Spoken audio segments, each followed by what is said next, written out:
Dear participants, thank you to be back to this session of Info Day on the ERA work program. My name is Fabrice Andréon. I am a senior expert in the Directorate General RTD A2, ERA and Strategic Programming, and I'm going to moderate this session this afternoon. So first and foremost, we are going to start the session with the part of the wider 21-22 work program related to open science. As you know, open science is first a cross-cutting issue in the program. It's also a requirement in the, let's say, in the different actions. Now it's becoming more and more popular and more important. And we will have now a first presentation by my colleague Jean-Emmanuel Faure. He's also from the Commission, Directorate General RTD A4, where he's a policy officer and following up most of the projects related to open science. He will present to you in the first part four actions, and over to you, Jean-Emmanuel. Thank you very much for being with us. Thanks. Thank you, Fabrice. So good afternoon to everybody and welcome to this part on open science. I will actually start with a short introduction, presenting some backgrounds in order to introduce the session, and we'll then move on with the presentations on the topics, and my colleagues will follow on that. So next slide, please.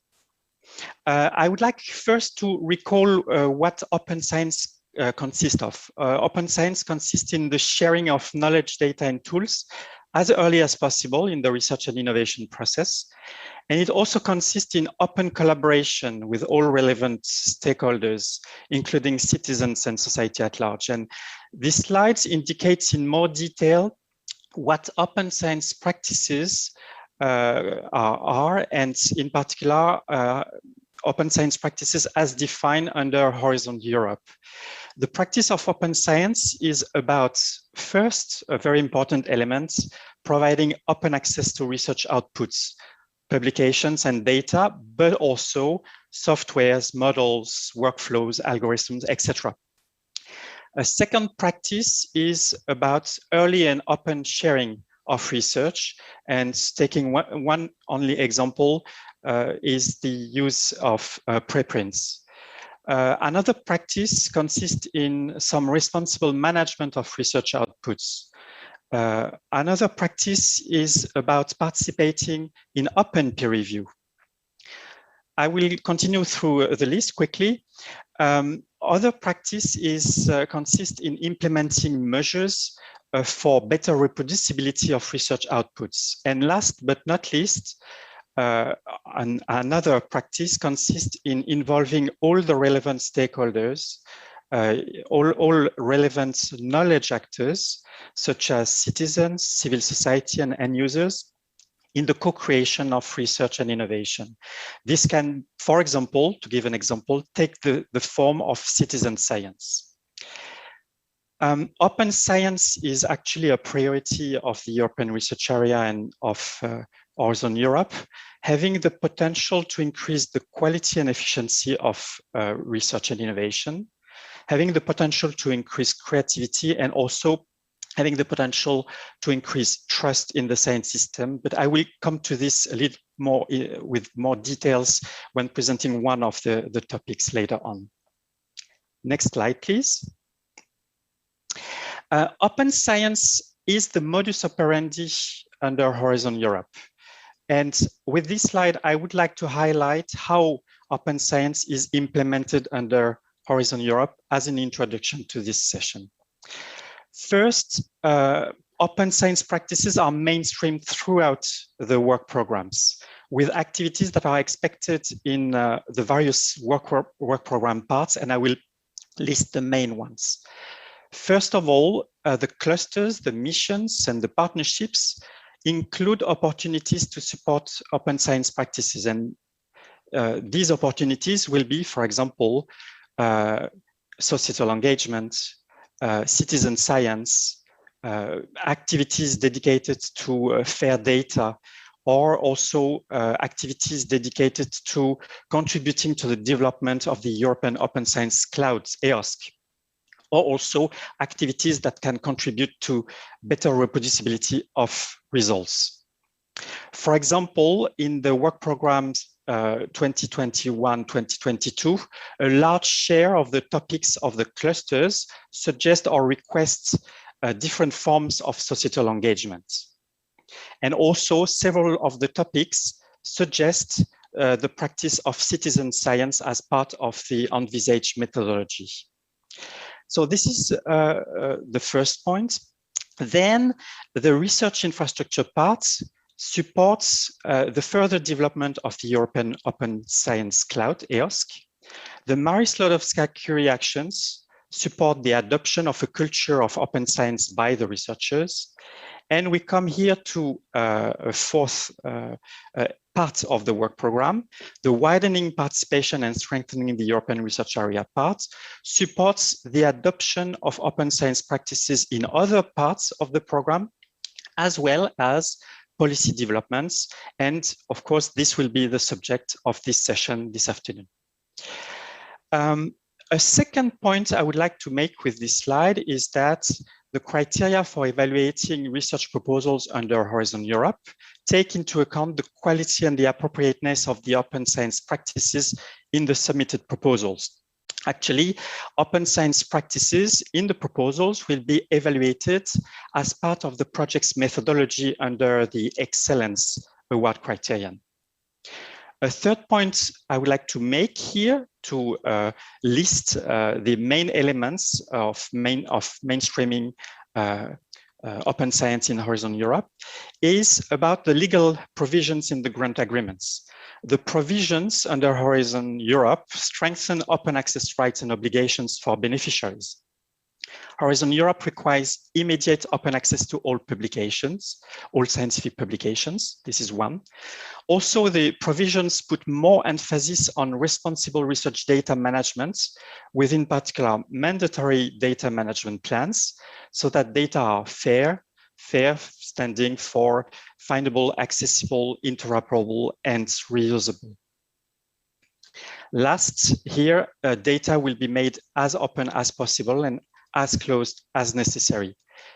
A fourth point I'd like to highlight here is the fact that the Open Research Europe that has been launched still quite recently, which is a publishing platform, provides Horizon 2020 and Horizon Europe beneficiaries with the possibility of using a high quality open access, a peer-reviewed publishing venue. And this has no cost for them during, but also after the duration of the grants. We have launched these services because we think that the beneficiaries, this will help beneficiaries to fulfill their open access obligations, but also very importantly, it will also further incentivize preprints and also open peer review.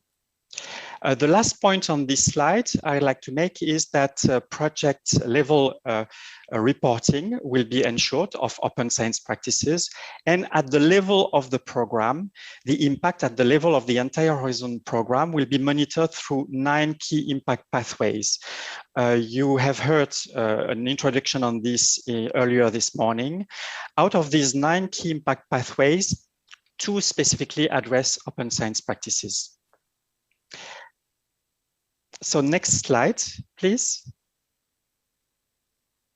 This afternoon, we will look at the core topics that address the transition towards open science.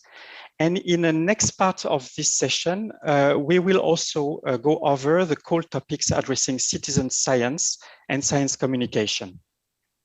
So we start with this first part of the session. We will cover 9 topics that are listed here in this table, 9 topics that are for both the 2021 and 2022 calls. Please note that they will not be presented following strictly the order of the work program. They will be rather presented by clustering around areas and also colleagues presenting. So next slide, please. And I'd like to end this introduction by outlining the expected impacts of all the activities we have designed under the ERA part of the work program. I want here to underline, and I hope you understood from a previous slide, that the main support to open science practices will be provided by activities that are actually embedded in other parts of Horizon Europe work program. And I mentioned the clusters, research infrastructures, the Marie-Sklodowska-Curie actions, etc. The activities here under the ERA part will be complementary.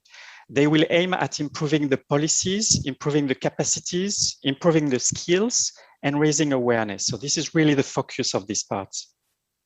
They will be mainly in the form of coordination and support actions. And with the actions for open science under the ERA part, we expect to contribute to 5 main impacts that are listed on this slide. We expect first improving policymaking and maximizing the impact of open science through additional evidence gathering. This is first important impact we expect. We expect to contribute to increasing the capacity to conduct open science and to accelerating the necessary institutional and territorial changes. These are the next 2 important impacts we expect.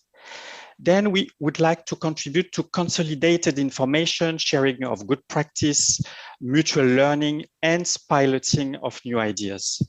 And last main impact we expect out of this part of the work program is to ensure coherence of the various strategies and policies that are developed within Europe, and also not forgetting with other countries, third countries, through international collaboration. So with this slide, I'd like to end this short introduction and would like to kickstart the presentation of the individual core topics that is the core of this session, of course. I will present a few topics first, and my colleagues will continue. So next slide, please. We will start with the first topic, which is on modeling and quantifying the impacts of open science practice. This is a topic for research and innovation activities. The total indicative budget for the topic is 2 million euro, and we expect an EU contribution per project of also 2 million euro. This call topic is actually under the currently open call, and the deadline is 23rd of September. Please note that for this topic, we have included an additional obligation regarding open science practices. Beneficiaries are indeed expected to ensure early and open sharing of the strategies, the methodologies, the models, and the raw and also analyzed data that will derive from their activities. Indeed, we would like to have, in particular, a cross-fertilization of the outputs from this project. And the beneficiaries must acknowledge and incorporate these obligations in the proposal. So they must explain how they will address this additional condition. Next slide, please.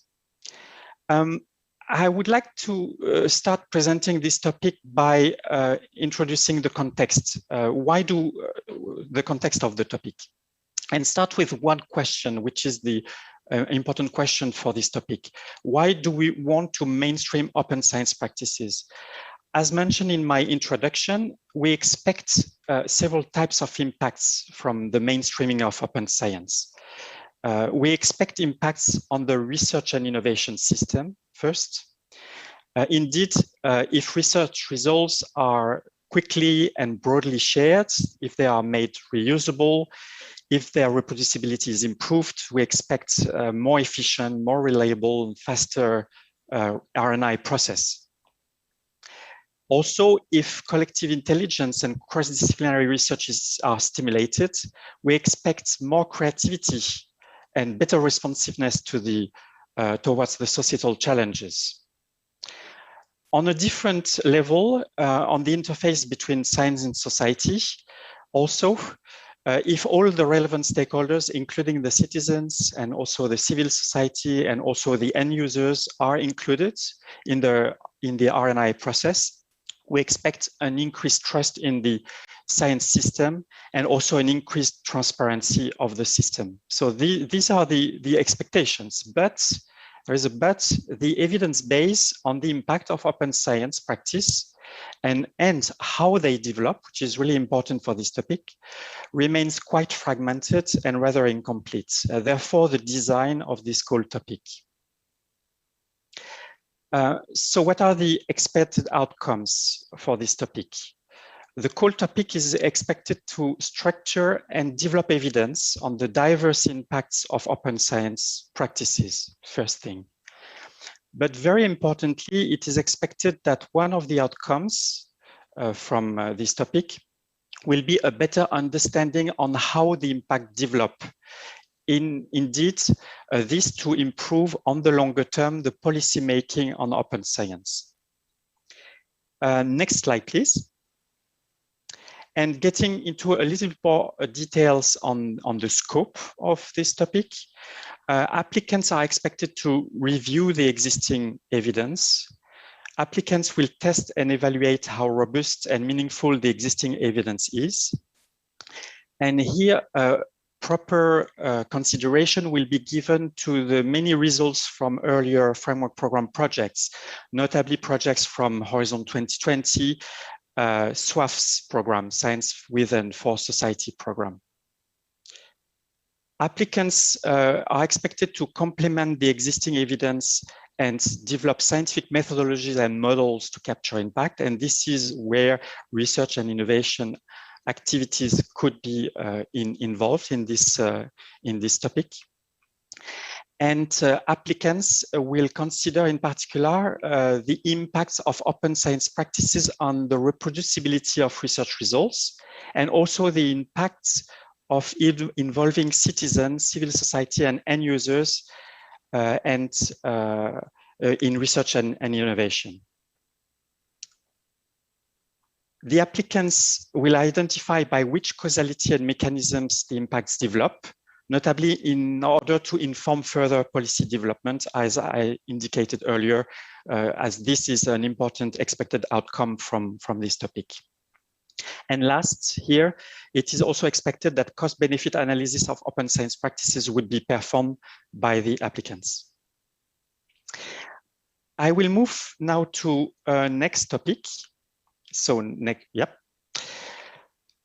Which is on assessment of research and researchers.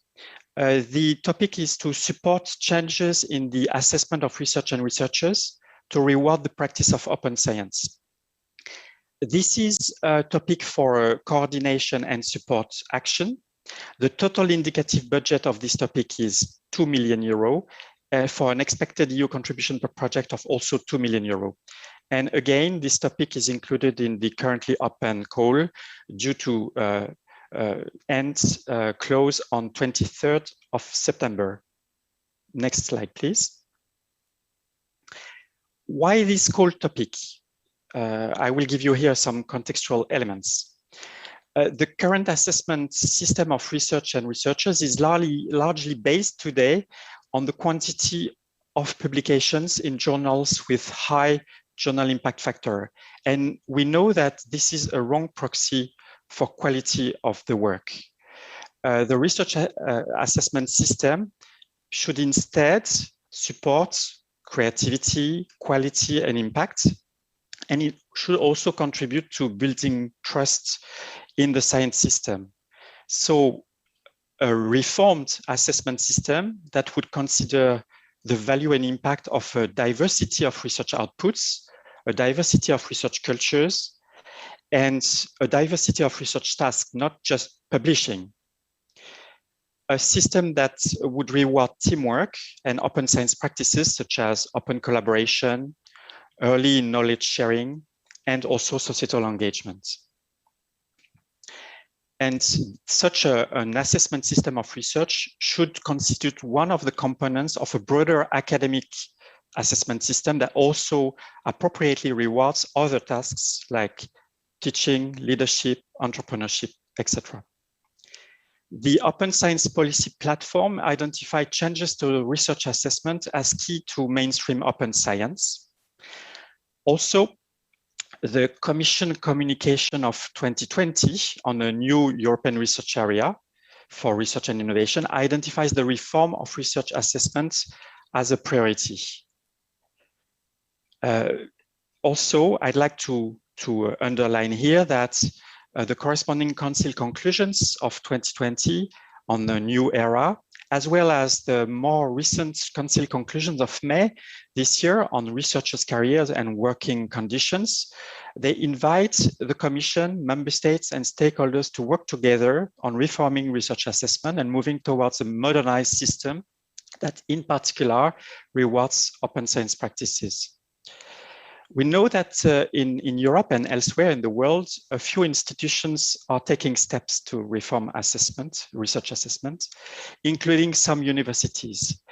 They are taking steps to reform assessment and to reward the practice of open science.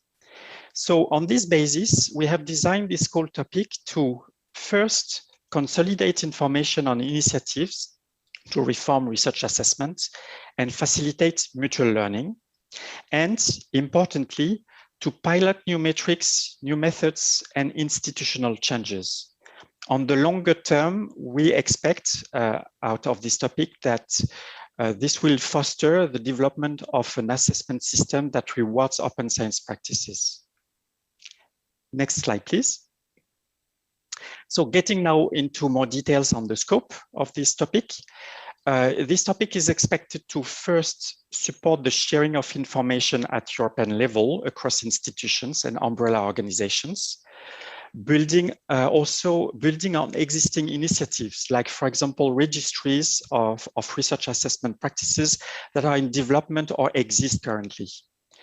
Second, to identify good practices and develop guidance and recommendations on institutional changes. And third, to pilot the development, the implementation, and also the monitoring of new assessment methods, associated metrics, strategies, and policies for research and research career assessment that integrates open science practices. Importantly, I'd like to underline here that cooperation is expected with projects from another core topic that is enshrined in the Research Infrastructure Work Programme, a core topic for 2022, which is the EOSC 0101 core topic.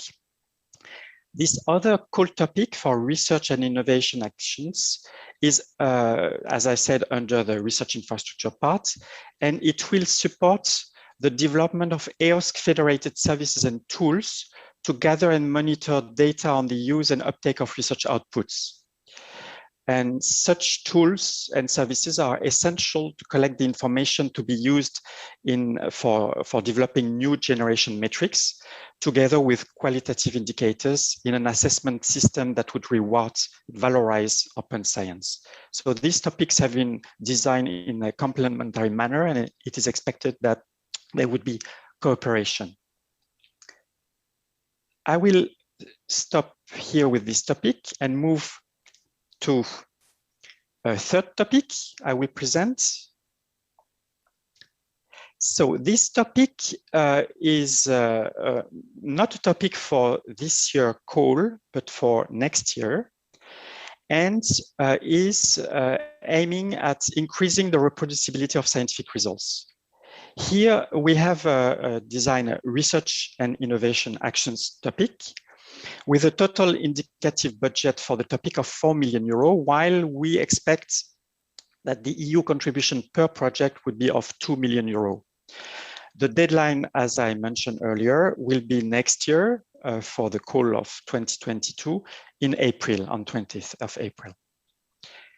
Please note here that there are additional disseminations obligations, and the beneficiaries are indeed expected to share all relevant results with the other grants awarded from the same call topic. And again, Like I mentioned earlier for another topic, the beneficiaries must acknowledge and incorporate these obligations in their proposal, and they will need to outline the efforts that they will take towards meeting these obligations.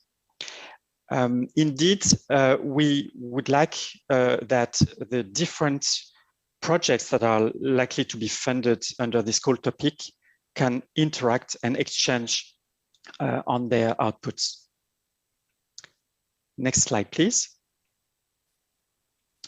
I will start, like for all the other topics, with some contextual elements so that you best understand the logic that led to the inclusion of this topic. Reproducibility refers to the possibility for scientists and the scientific community to obtain the same results as the originators of some specific scientific findings. There is some debate on whether there is actually a crisis of reproducibility in contemporary science, particularly in some scientific areas like clinical research. And reproducibility has become an important policy topic. Indeed, increasing the reproducibility of scientific results is expected to contribute to a higher quality and more efficient research process, for example, by maximizing the investments in research. But not only, it is also expected to contribute to a more trustworthy system and trustworthy results. Lack of reproducibility has negative impacts on the public trust in the conclusions of science. And last, it is expected to contribute to increase the reuse of scientific results and therefore to increase the translation into innovations. I'd like to point here to the scoping reports on the reproducibility of scientific results in the EU, a report that involved the work of a group of experts and was published in 2020 by the European Commission. And please note that this scoping report is also mentioned in the call topic description. The report in particular identifies some of the underlying causes of lack of reproducibility, and there are many. They range from cognitive biases, poor experimental design, issues with scientific reporting, the research culture, which sometimes lacks knowledge sharing, some economical considerations, or also some career-related factors like the pressure to publish. With this call, we have designed this call to first obtain a better understanding of the benefits of reproducibility and of its drivers. Also to identify and develop solutions to increase the reproducibility of results, solutions that are both technical but also policy-based, that can consist of policy elements. And last but not least, to increase the collaboration of stakeholders on this issue and fosters better alignment and in particular of practices. Next slide, please. So in more details, the scope for this topic. Beneficiaries are first expected to create an open knowledge base on the drivers and benefits of reproducibility for the research and innovation system, and to fill the main gaps in such knowledge. So this is the first point that corresponds to the first expected outcome I mentioned earlier. As a second important activity, beneficiaries are expected to develop, validate, pilot, and also deploy practices and practical tools for the stakeholders. And this, we intend to cover different kinds of stakeholders, being for funders, publishers, or scientists. And a third important development for this topic will consist in promoting the uptake by stakeholders, greater collaboration, and increased alignment in order to increase reproducibility. And last point, beneficiaries are also expected to assist further policy developments on reproducibility based on the scoping paper that I mentioned earlier, and that is referred to both in this presentation and in the call topic description. I'd like now to move to the next call topic. This fourth call topic is again a call topic to be published next year.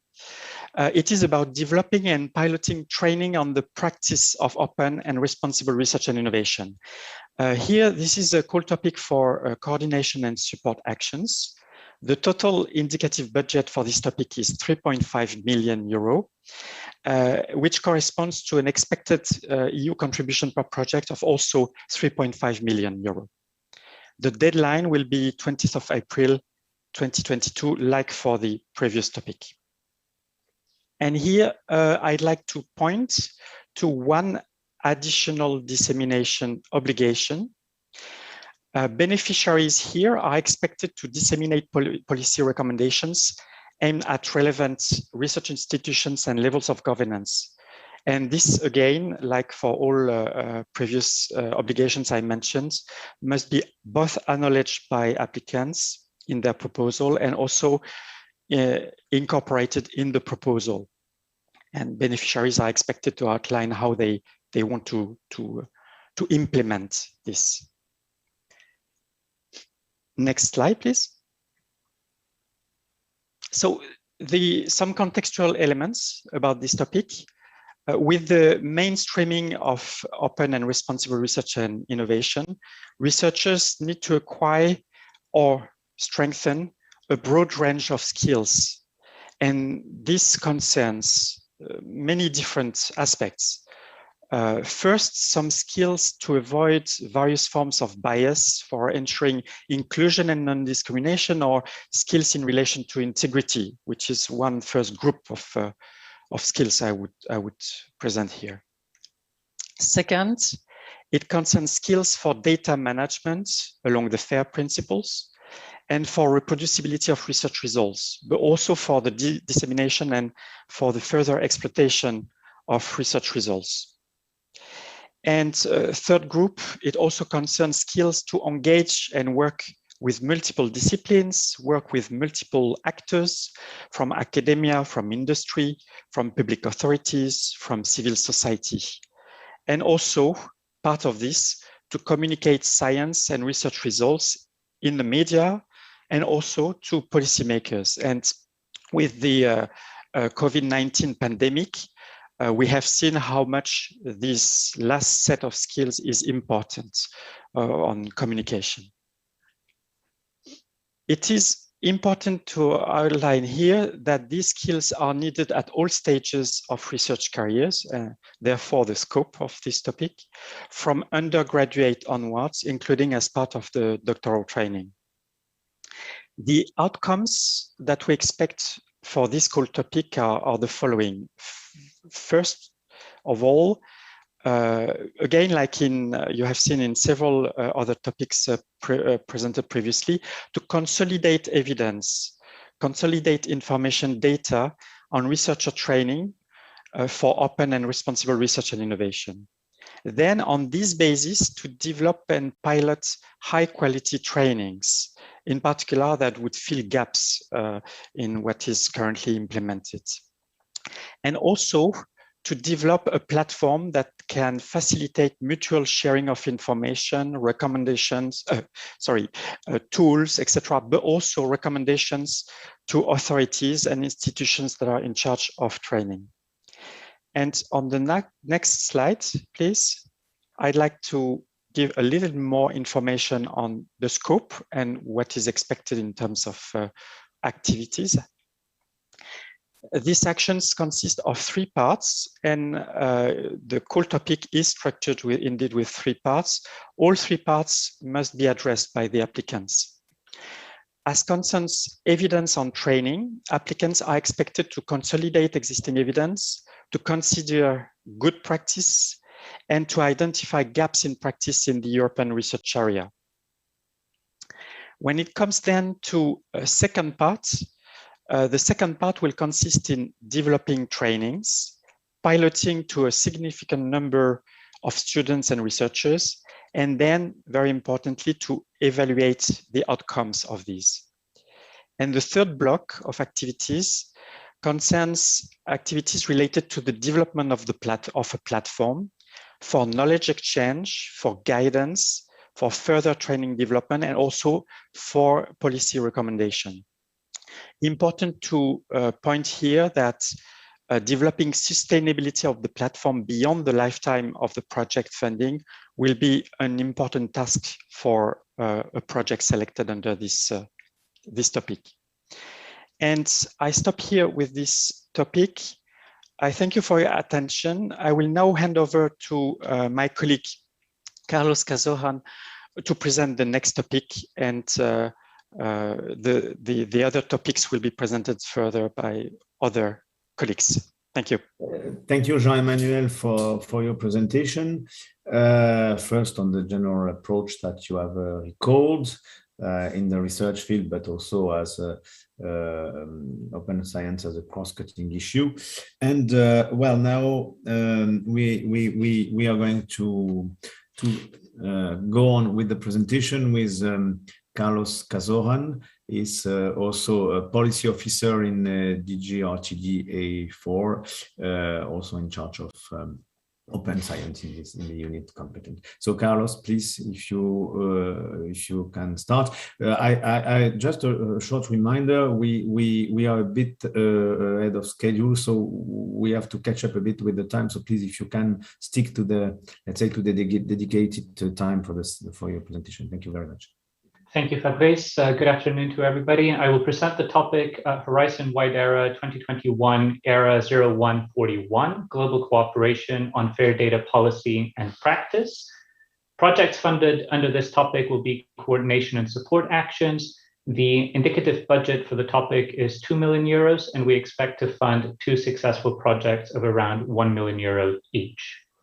The topic contains several specific conditions. First, given the global scope of the topic, legal entities established in non-associated third countries may exceptionally participate in the call.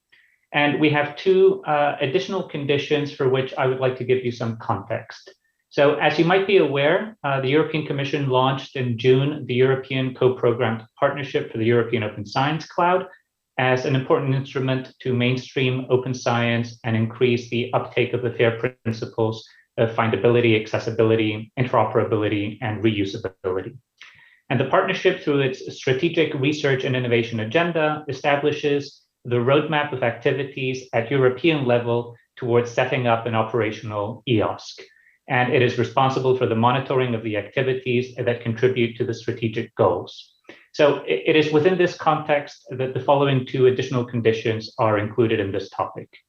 First, there is a dissemination obligation whereby beneficiaries will have to make proactive efforts to freely share in a timely manner and as appropriate all relevant results with other grants awarded under the same call topic and with the European co-programmed EOSC partnership. And beneficiaries will have to acknowledge and incorporate these obligations in the proposal, outlining the efforts that they will make towards meeting them.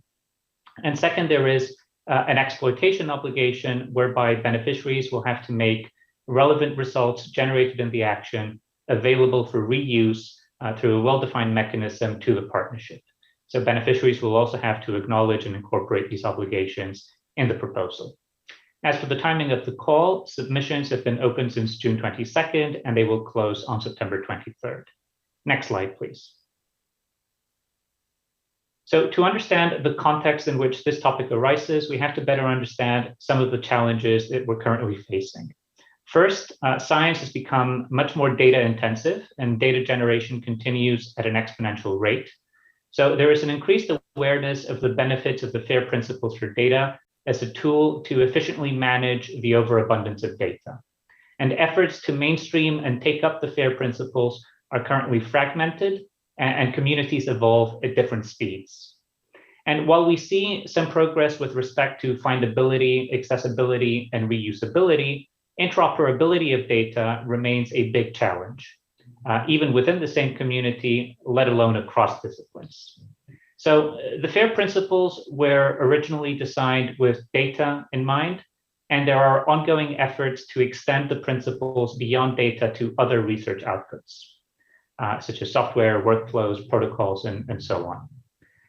In addition, evaluation and assessment of fairness is another activity that different initiatives have looked at, resulting in a number of domain-specific and domain-agnostic tools currently being developed.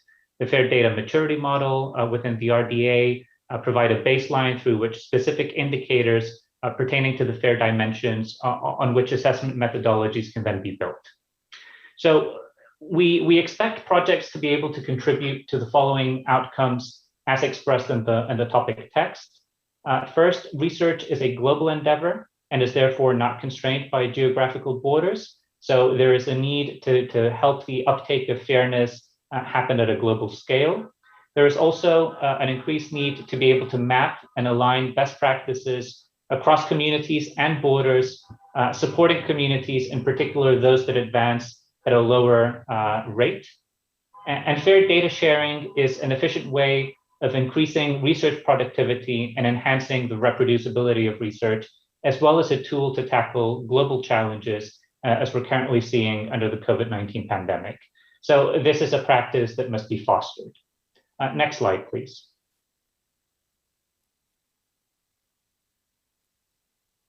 So I've already mentioned the need to map disparate and fragmented initiatives and the need to do so at a global scale.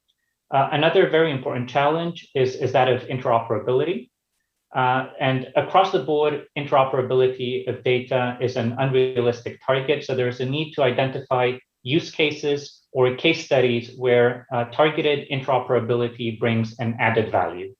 For example, in the COVID-19 pandemic, interoperability between omics data, clinical data, epidemiology data, social sciences and humanities data is important to be able to derive new insights into the virus, its spread, and so on. So having identified these use cases where interoperability can bring added value, standards and guidelines should then aid communities to be able to integrate these different data types in an effective manner. So projects funded under this call should aim to support communities that are less mature with respect to open science and with the FAIR principles. Additionally, more work is needed to develop fairness evaluation methodologies that take into account domain specificities. And this can build on a variety of previous experience and ongoing initiative, for example, in the context of ongoing Horizon 2020 grants, such as FAIR's FAIR. Finally, on the very important topic of synergies, projects funded under this call should closely align with the EOSC partnership, as I mentioned, as well as with projects that will be funded under the infra-EOSC destination of the research infrastructures part of the work program. The infra-EOSC destination contains all the projects that will operationalize or implement the priorities that have been set forth in the strategic research and innovation agenda for EOSC. And it would also be of great interest that ties are made and that interactions are planned with the recently started Horizon 2020 project, EOSC Future, in particular on topics relating to the uptake of the FAIR principles and across underrepresented communities. Thank you very much. Thank you. Thank you, Carlos. So we will go directly to the next presentation. So after Fair Data Policy, Jean-François Deschamps, who is policy officer in the same unit as the previous presenters, will make a presentation on the open access publishing. Jean-François, over to you. Absolutely. Thank you. Thank you very much, Fabrice. Hello, everyone. I'm very excited to introduce you to the two topics on open access. I will present the first one, and my colleague Silvia Bottaro will present the second topic, which is in fact for next year. First of all, projects are very useful in policymaking, and we saw that with open access over the years. So that's why we're super excited to introduce you today to those two topics. The first one is a coordination and support action.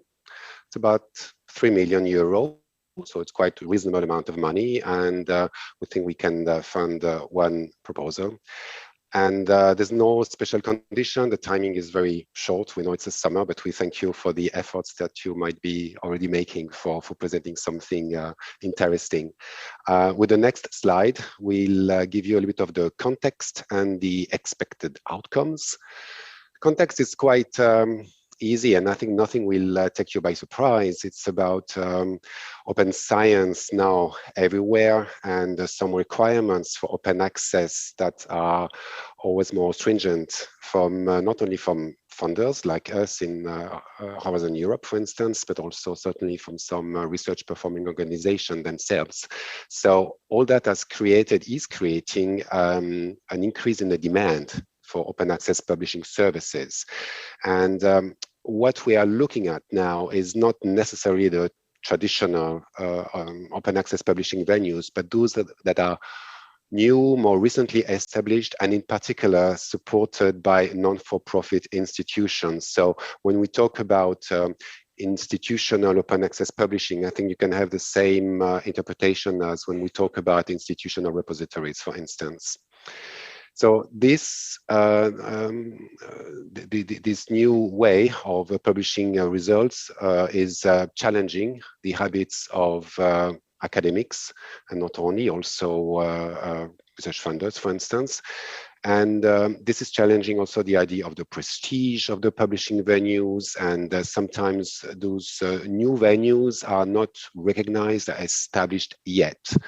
And it's good to have competition, but sometimes also the multiplication of the offer can add to the perception that there is a fragmentation of the scholarly publishing landscape.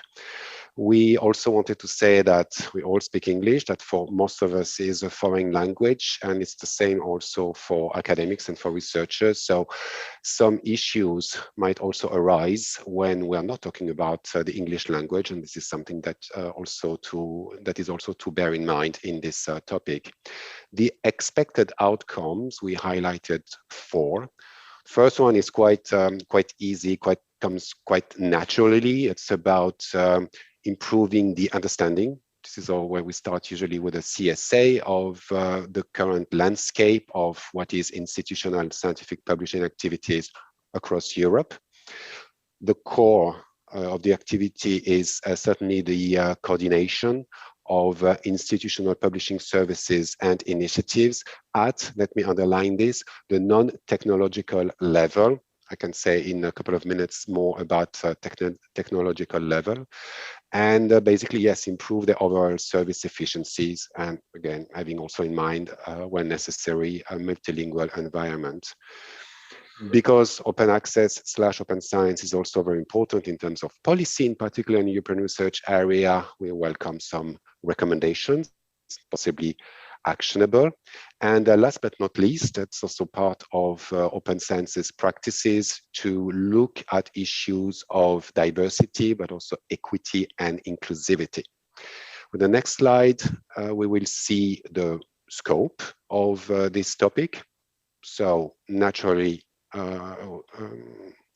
we ask for a comprehensive map of the current landscape of institutional publishing activities across Europe.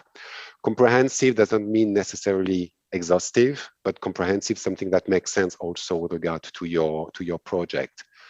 Again, core of the scope is activities relating to the coordination, the quality, the services of institutional open access publishing venues that are already existing and substantial, as we put it. We can always discuss what is substantial, but what we mean is that it is not about the transitioning of subscription-only venues into open access venues. So the idea with this coordination of quality and services is to make those open access publishing services more efficient and eventually more attractive for researchers. We talked about the policy aspects, so we can expect also to be provided with some recommendations that can inform future developments of, in particular, the European Commission when it comes to open access, as it was done also in the past with some projects. And I would like to make also the connection with a with the next slide, with a topic that maybe will be explained to you, I guess, in a few months.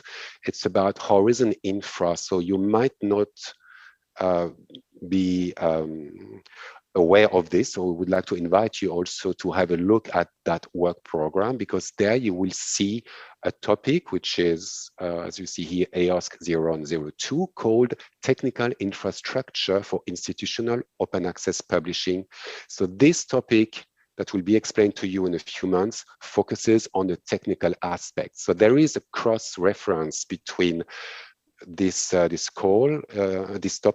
in Horizon Infra, and the one that I just described about capacity building for institutional open access publishing across Europe, and the one that is going to be open next year, number 42, that my colleague Silvia Bottaro is going to explain now, I guess.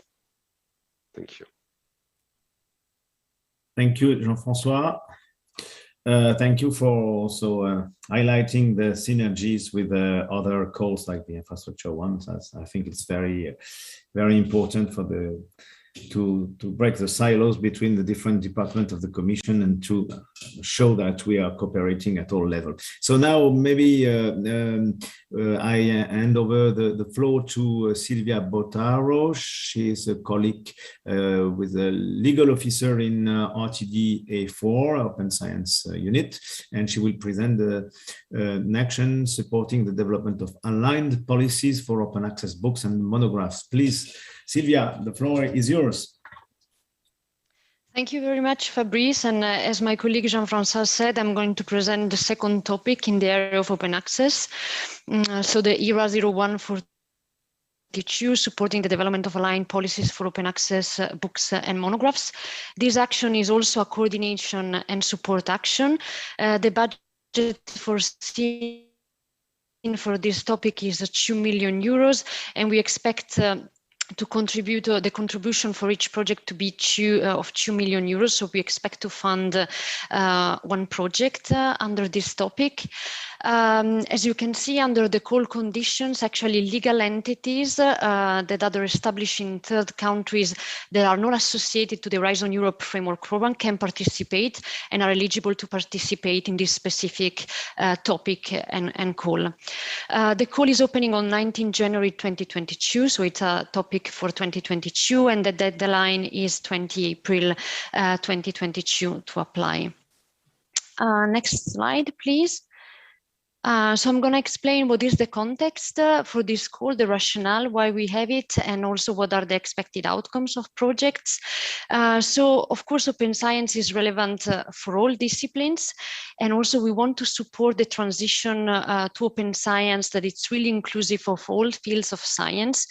And although we know that journal articles are very important outputs for certain disciplines, we also know that monographs and other long text formats are very important for disciplines, for example, like the social sciences and humanities, either because of the nature of the research or of the writing process in some disciplines, which makes these outputs very relevant and significant. So far, actually, a lot of emphasis has been put on open access to journal articles and open access to monographs and other long text formats has been slower. So with this actually particular call, we want to support the transition also for these types of outputs, as we believe it is very important in the move forward to set open science as the modus operandi for modern science, and also to increase the capacity of RNI systems to conduct open science. So concretely, what do you expect by projects under this topic?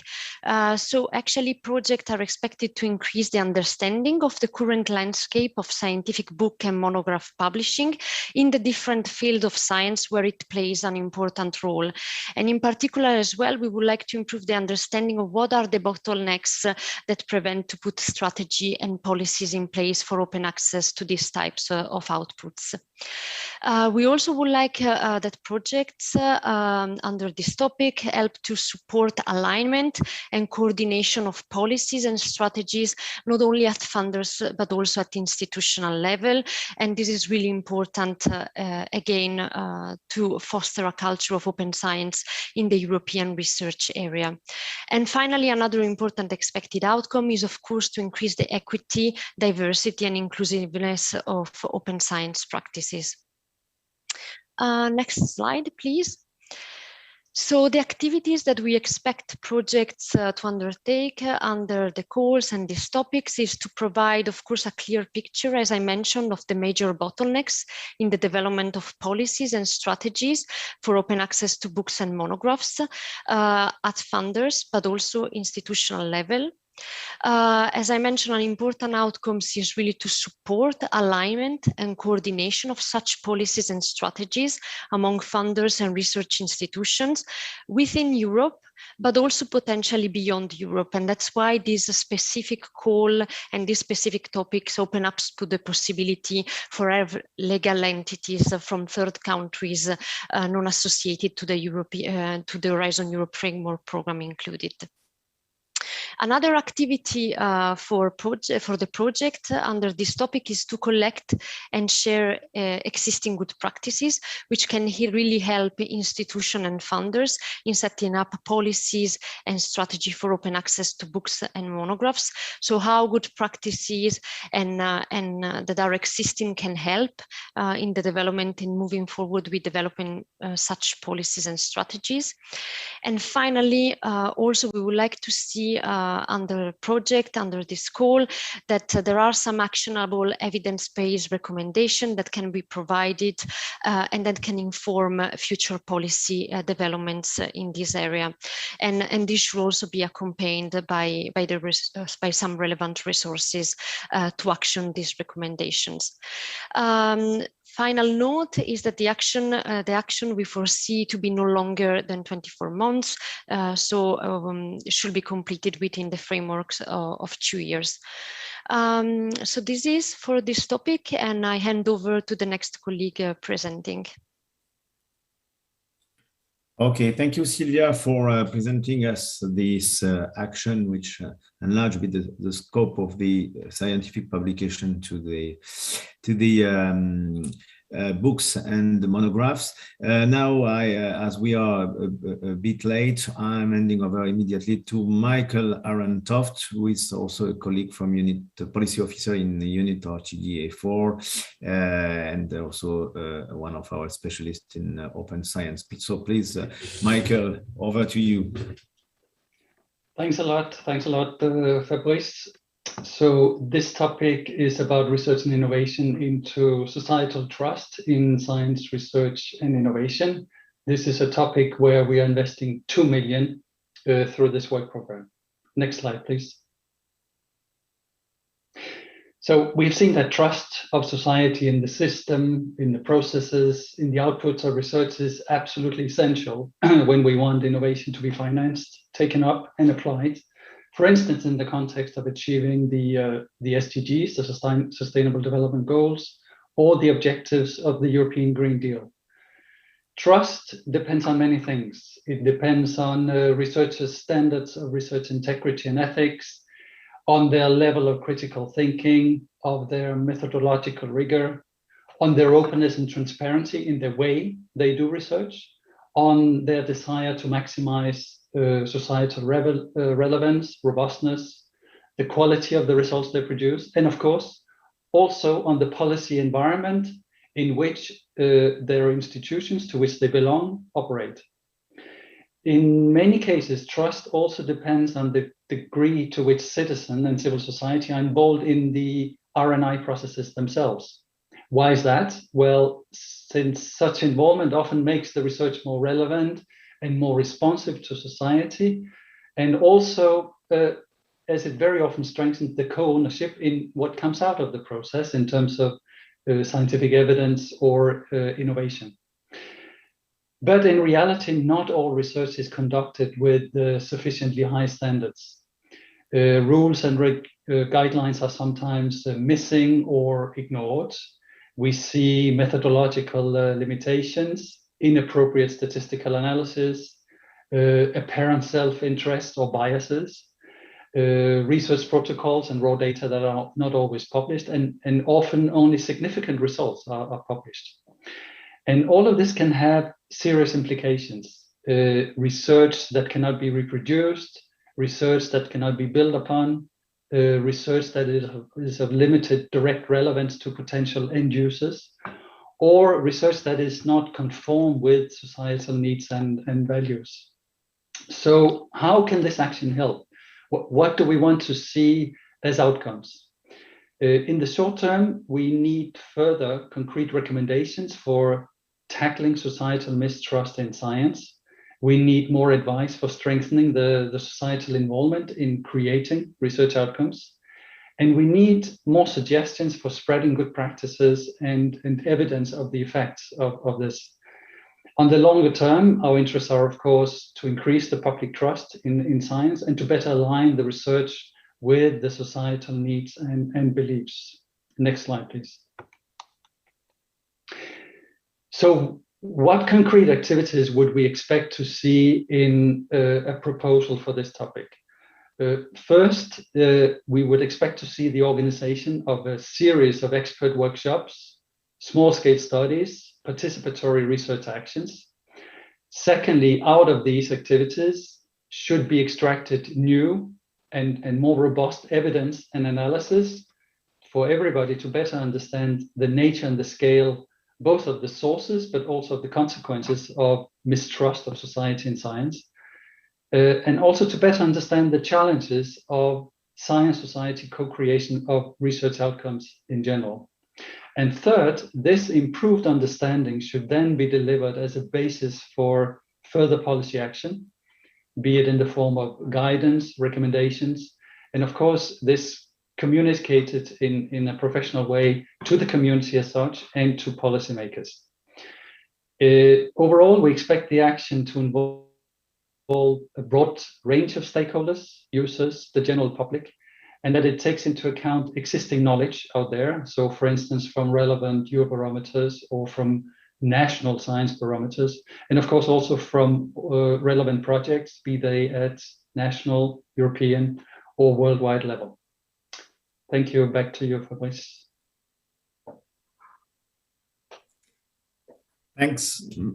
Thank you, Michael. I think it was very important that you present this action, which is investigating let's say the concept of trust in parallel in a society of mistrust, and which is a concept parallel to research integrity with a new and a more global dimension than the classical research integrity and ethics. So thank you very much for this very interesting presentation. And I will now introduce my colleague Lyndon Farrell. Lyndon Farrell is also a policy officer in RTD A4 Open Science Unit. And Lyndon is going to make a presentation on stepping up institutional and territorial changes towards open and responsible research and innovation. So again, something very important is the institutional change dimension of the program. So Lyndon, the floor is yours. Please. Thank you, Fabrice. You're welcome. It's good to be here with you this afternoon and to go through the different topics that we're supporting under the ERA part. As Fabrice has just explained, this is a topic focused very much on institutional and territorial changes towards open and responsible research and innovation. It's really building on a lot of projects that have been supported in FP7 and the Science Within For Society part of the Horizon 2020 program. It's really trying to forward and bring action forward in this area and consolidate quite a lot. So it's a coordination and support action. It has an indicative budget of 5 million and an expected contribution of 5 million. So we can imagine one proposal will be supported. Legal entities established in non-associated third countries may exceptionally participate because we see particular importance in terms of networking internationally on concepts related to open and responsible research and innovation. Additional dissemination obligations apply. You should have a look at the work program conditions and text, and financial support to third parties is made available, made possible, but as I'm going to describe, it's really going to need to be put into place to address the scope. The timing of this is a call that's going to open January 2022. Next slide, please. So the context, it's really building, as I said, on the learning of what's been happening, what we've been supporting previous years, is that research and innovation institutions play a key role in creating an enabling environment for opening research and innovation towards society, despite quite a large number of projects that we put in place, piloting different means of doing this and very successfully implementing institutional changes in different ways. European R&I actors lack a consolidated evidence base and guidance on this. There's still significant differences in attention to different aspects of responsibility and openness between institutions and territories, and rewards and incentives are often misaligned or even disfavor openness to society. In addition, there's no central point of reference or provider of services and expertise to turn to. So the expected outcomes, and these link very much to the context that I've just described, are a central point of expertise, providing services and support around institutional changes towards open and responsible research and innovation, a significant number of institutions and territories in the European research area to become more porous, more open, to interact more with society, and a reduction in disparities between institutions and territories in terms of their attention and practice really of open and responsible research and innovation. So next slide, please. So the action consists of 3 parts, and all of them must be addressed. The first part is consolidating the evidence base and developing innovative guidance and other materials which can support institutions and territories to implement sustainable institutional changes and open up to society. There's a lot of projects that we mention in the topic text that can be built upon. There's a lot of other projects that are supported from outside the framework programs as well. We'd like to see this particular action and make a real go at consolidating this and developing this innovative guidance. Secondly, it's financial support to third parties by launching cascading grant calls, I'm going to say call or calls in fact, to support institutions and territories from across the era to implement sustainable institutional changes towards open and responsible research and innovation. So opening a call where applicants can put forward their ideas about how they're going to open their institutional territory, and then this to be evaluated as part of the mechanism within the action. And the idea is to reach a significant number of institutions. I think in the topic text we say e.g. 75 to 100, but of course we know that different institutional changes take different amounts of effort, and you know, they can have different kinds of impacts in different contexts. So we leave it quite open to applicants to explain how they will do this. The third part of this is to act as a central point of expertise and support services on open and responsible research and innovation for institutions and projects under Horizon Europe and within the European research area, to really to advise other projects and other institutions on how to work towards these concepts. So the action should evaluate its impacts, particularly in relation, of course, to the cascading grant part, and develop recommendations that are useful to policy. It should also raise awareness of the benefits of open and responsible research and innovation. It should develop close cooperation with other relevant projects with a view to fostering collaboration and the early sharing of knowledge and evidence. And I think it's worth saying once more that you should really refer to the topic text carefully, because there's also some work around policy. So that's the end of my presentation on this topic. Thank you very much. Thank you, Lyndon. Thank you, Lyndon, for this very interesting presentation again on the institutional changes to incorporate, let's say, more responsible research and innovation practices. I think it's now we are approaching to the end of this session dedicated on open science, and I would like to thank all the colleagues for their excellent, precise, clear presentations, because the time dedicated for the session is rather short. And now, if you allow me, I would like to go for the question time. Normally, we should have smaller session because we have to start again with the science communication presentation at 3:38 p.m. So we are 3:12. So now I open the question time, and the first question is the following. So if we expect proposals to focus on one discipline and demonstrate replicability to others, or focus on more discipline needed, it's the presentation of Carlos, or if you want to maybe to reply, Carlos, please. Yes, I can. Thank you, Fabrice. I can take this question and also combine it with another one that came in that asked about interdisciplinarity in this topic, and whether interdisciplinary would be an added value.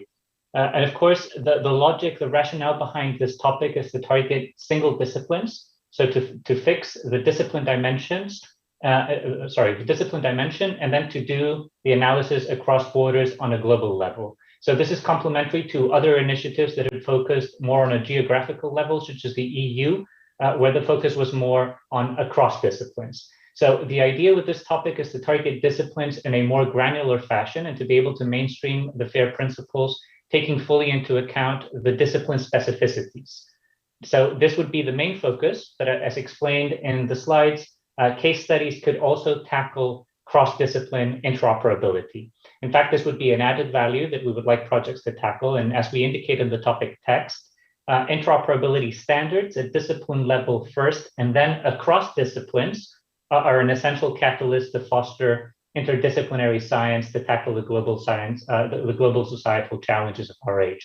So this cross-disciplinary element would also be very interesting to target.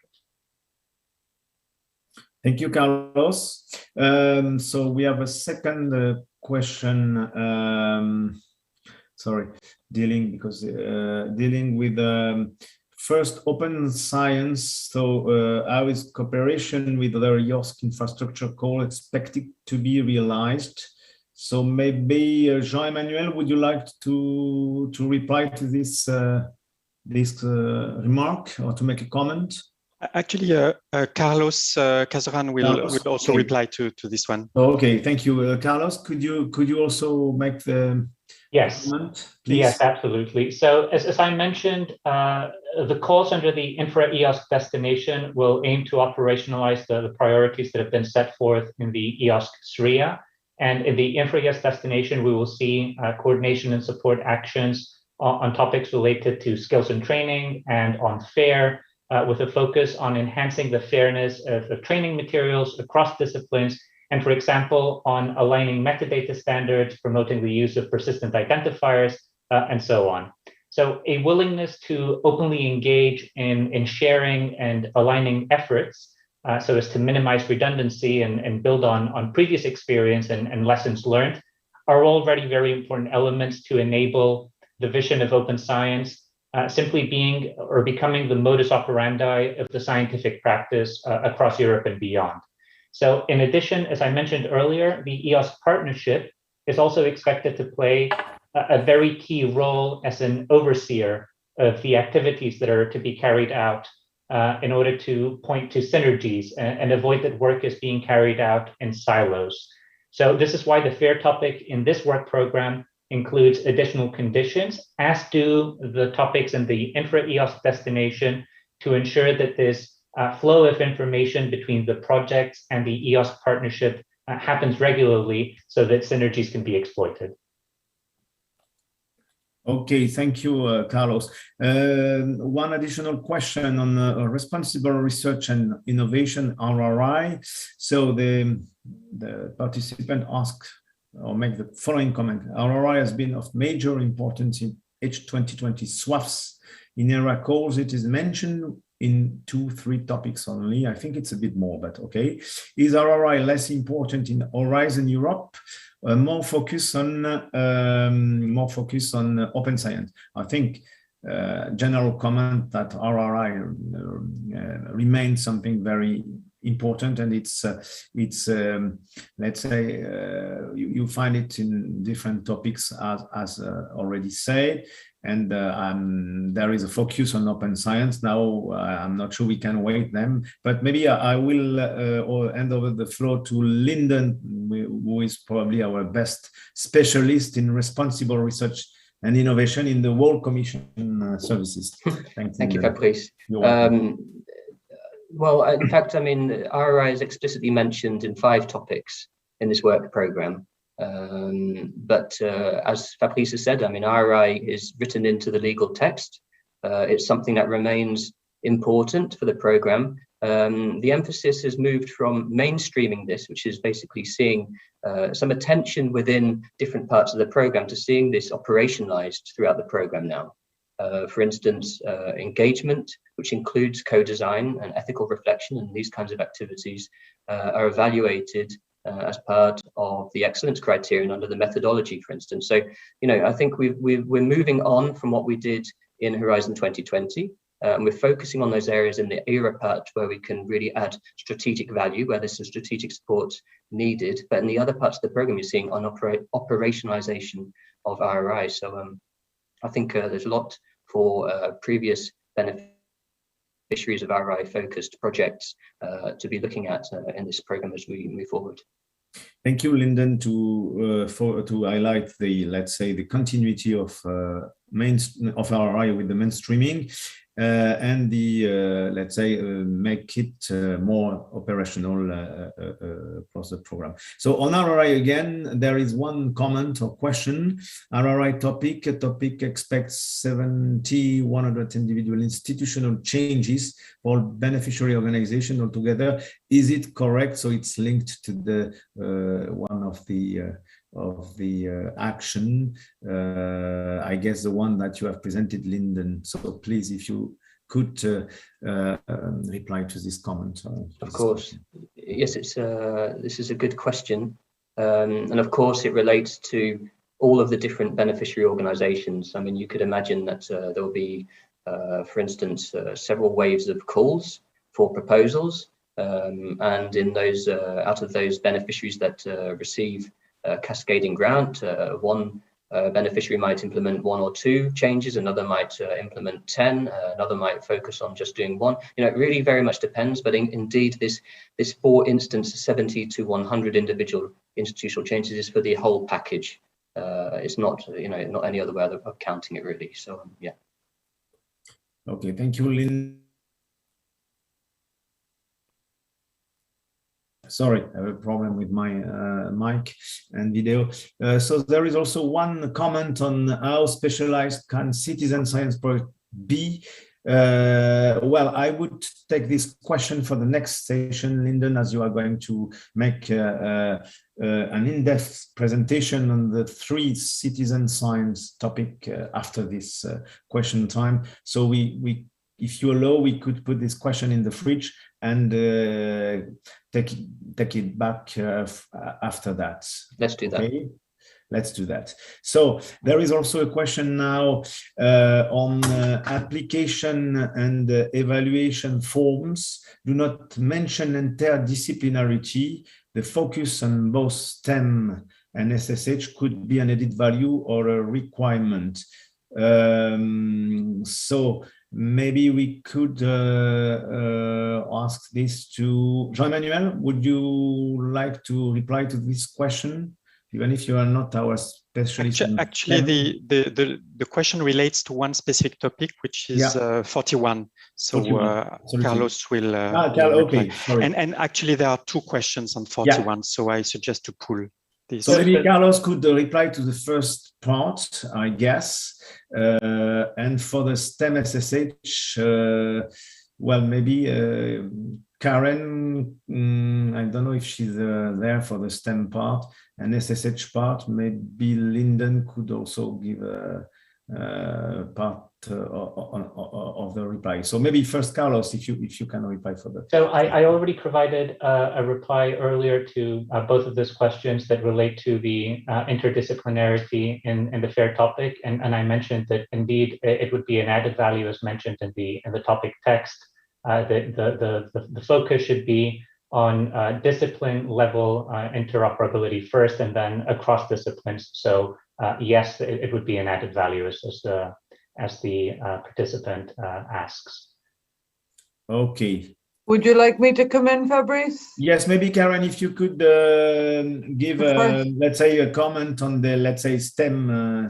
Yeah, part. I would certainly endorse it. I think it's a great idea to. Sorry, that question has just disappeared. The one I thought I was answering. Yeah. Okay.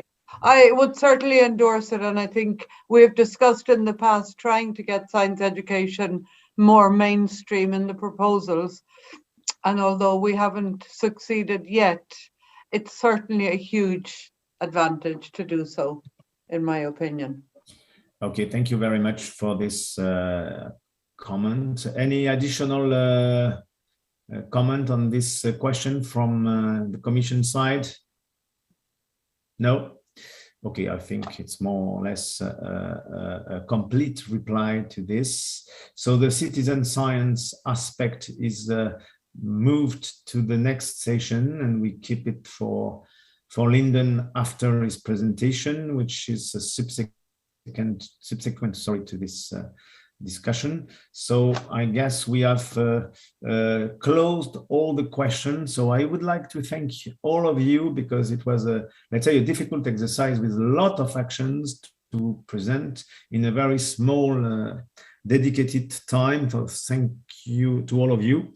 And in particular to Lyndon and Jean-Emmanuel for their contribution. And if you allow me, we can switch to the next part of the presentation, which is dedicated to the citizen science aspect of the work program 21-22 Destination 3 era. And I hand over to again to Lyndon Farrell, policy officer in DG Research A4. Please, Lyndon, the floor is yours. Thank you very much.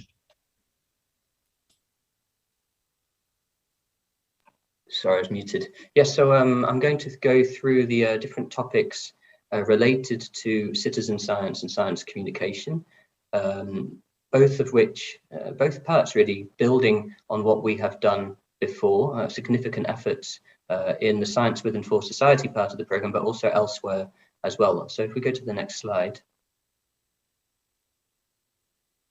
I'll start off perhaps by building upon what Jean-Emmanuel spoke about earlier in terms of open science, by just going into some more details about why the European Commission would be focusing on citizen science and science communication. And that's because the active engagement of citizens and society has the potential to increase the quality of the research of and innovation by enlarging collective capabilities, the scope of research, and the quantity and quality of the data collected and analysed. So very much a question of quality and excellence there.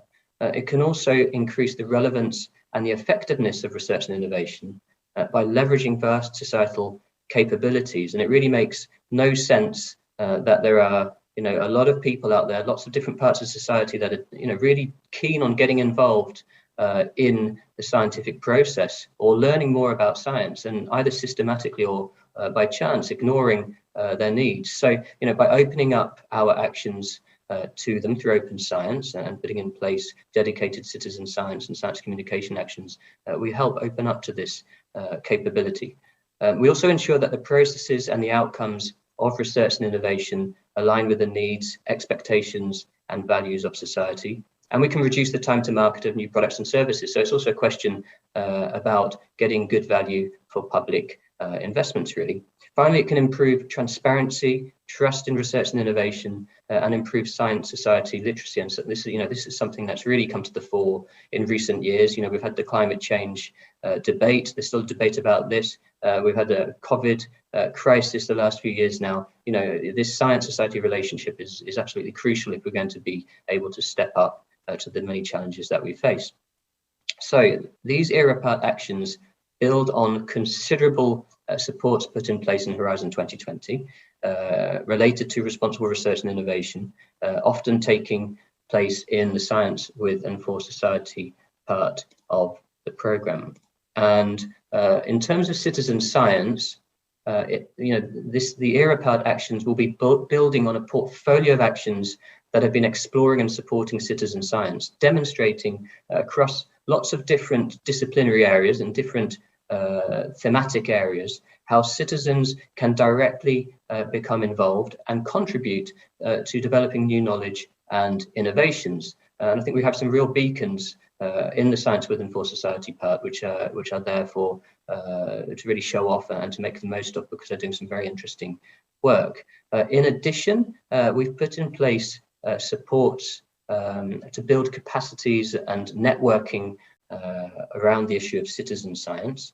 And we have an action which is focused on deepening the evidence base on citizen science. So there's different ways that we've tried to support citizen science. It was a way to work towards responsible research and innovation, and an example of responsible research and innovation in action in science with and for society. And now it's a practice of open science.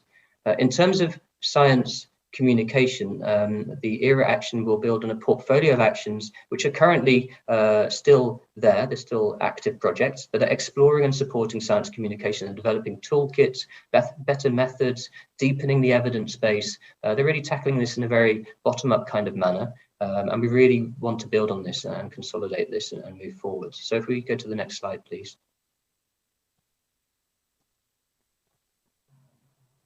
So there are three topics that I will present. The two citizen science topics open in 2021, and the science communication topic opens in 2022. So if we move to the next slide. So the first topic I will mention is called a capacity building and brokering network to make citizen science an integral part of the European research area. So you can see from the title that there's some ambition here. It's a coordination and support action. The topic has a budget of 4 million with an expected contribution per project of 4 million. So we imagine there to be one proposal to be chosen. There are some other conditions. Legal entities established in non-associated third countries may exceptionally participate. We really see the value of international networking and collaborations, particularly since citizen science is often focused on issues around the sustainable development goals and things like this. And there are additional dissemination obligations that applicants should refer to in the topic text. If we move to the next slide, please. So the context of this, and this is really the rationale for having this topic. We said that citizen science is a rapidly emerging mode of research and innovation. However, it is embedded institutionally only to a limited extent. It's at an early stage of developing data infrastructures and lacks the capacities and sustainable resourcing required to live up to its potentials. So we have some expected outcomes which are directly linked to addressing this context through the action. So we would expect to see strengthened links and collaboration between citizen science initiatives and other research and innovation actors, increased capacity to conduct excellent research and innovation through citizen science, data infrastructures better aligned to the needs of citizen science, and conversely, improved data practices employed by citizen science initiatives, and Europe positioned as a leader in citizen science throughout the entire research and innovation system with flourishing and mutually beneficial global collaborations. If we go to the next slide, please. So how will we do this? Well, the action will become a central point of exchange between citizen science in Horizon 2020, Horizon Europe, and other EU level and subnational programs and initiatives. It should amplify significant outcomes of citizen science, raise awareness about them, basically. It should maintain up-to-date repositories of initiatives, good practices and tools, and become a stage for discussion and collaboration. It should offer extensive in situ brokering skills, training, and capacity building services not only to citizen science practitioners, this is important, but also relative newcomers to citizen science in terms of civil society organizations, public authorities, businesses, SMEs, formal and informal education establishments, and research funding and performing organizations, with a view to raising their awareness, their knowledge and skills to collaborate with, support, and implement citizen science. So this is not a topic that's focused on strengthening citizen science community for the community. This is really a way of building out and building connections and awareness in organizations that so far are really not practicing citizen science or making the most of citizen science in the ways that they could. So we'd expect to see coordination of and support for citizen science to work towards fair and in many cases open data. It should try and become a key interlocutor between citizen science initiatives and existing thematic databases and infrastructures. There should be efforts to reduce disparities in awareness and the actual practice of citizen science across disciplines and the era. And maybe I preempt the question about disciplines. We're talking here across citizen science, across all different disciplines, all areas of R&I. So we're not focused on any particular one area, though we know that citizen science is stronger in some areas than others, though we'd expect to see a reduction in disparity through this. And the action should be no shorter than 3 years, because we think that a strategic action like this takes time to bed down, and it should be there so that it can be referred to and create its own space within the R&I ecosystem. So if we move on to the next slide, I think it's the next topic.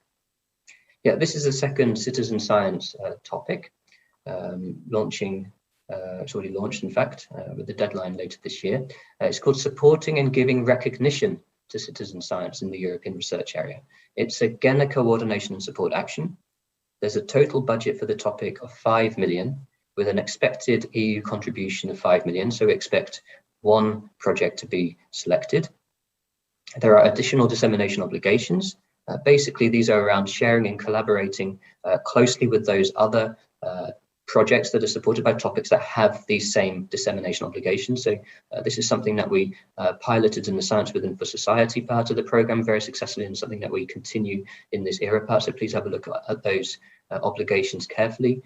Financial support to third parties is enabled for this, but as I will describe, it seems hard to think that it could this could be addressed, the scope at least, without using this. So I think it's you should very closely look at this, and the timing, of course, of the calls is there. So if we can go to the next slide, please. So the context, a bit like the previous topic, but focused on different aspects that we think need to be addressed. Again, citizen science is a rapidly emerging mode of research and innovation. However, financial support is not well adapted to the needs of small-scale and experimental activities, and many citizen science initiatives that have proven their worth fail to sustain over the longer term. In addition, citizen science is under-recognized for its role in bridging between science and society, underutilized where it's needed, and practitioners of citizen science are insufficiently recognized. So the expected outcomes, which link, of course, to the context. A significant number of experimental citizen science initiatives kick-started. I'll explain what that term means in a moment. A significant number of citizen science initiatives supported to become sustainable. A significant number of newcomers to the framework program, and a significant number of citizens involved in co-producing scientific knowledge. And increased recognition of excellent citizen science initiatives throughout the European research area. If we go to the next slide, please. So this action will launch 2 calls for proposals through financial support to third parties. The first is titled within the topic text as Kickstarting, and it will provide support services to at least 100 citizen science activities that are at the conceptual or pilot stage, and which show promise in terms of innovative theme or approach, collecting and analyzing data, or generating other important benefits. The second call for proposals we title Sustaining, and this will support at least 25 ongoing or recent citizen science activities to find ways to sustain their activities. These will have shown their worth in terms of innovative theme or approach, collecting and analyzing data, generating other important benefits, or have particular potential to scale up. And there's an important note here that these two calls may be launched over one or more waves each. So you could have several waves of kickstarting and several waves of sustaining. We leave it to applicants to work out what would work best for them, but it should not be necessary to be supported by the kickstarting call to apply for the sustainable call. So it's not that we expect initiatives to go through the kickstarting to complete this and then to get funding or support through the sustaining. It could work like that, but I would say that it's probably likely to be fairly unlikely because we have quite different kinds of initiatives that are being targeted through these different calls, but it's not impossible. But it's not the intention that you have to go through them both like that. In addition, the action should launch a European Union Prize for Citizen Science to be funded through financial support to third parties, this time the prize part of this mechanism. And it will be open to all citizen science initiatives in the EU. The topic text talks about close liaison with EC services on this.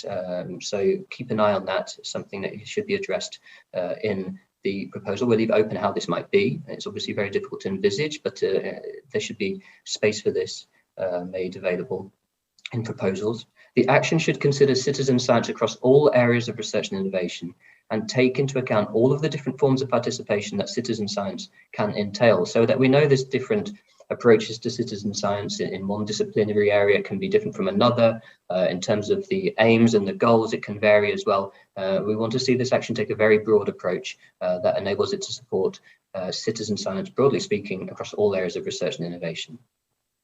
The majority of the funding, that is probably 5 million, because that's the budget that's been put aside, should be allocated to the activities to kickstart and sustain the citizen science initiatives. We don't say what the majority is. It's clearly more than that minimum for the majority. There's a minimum level at least, but we leave it to applicants to work out how they would address this and how they think they can create a project that would work around this.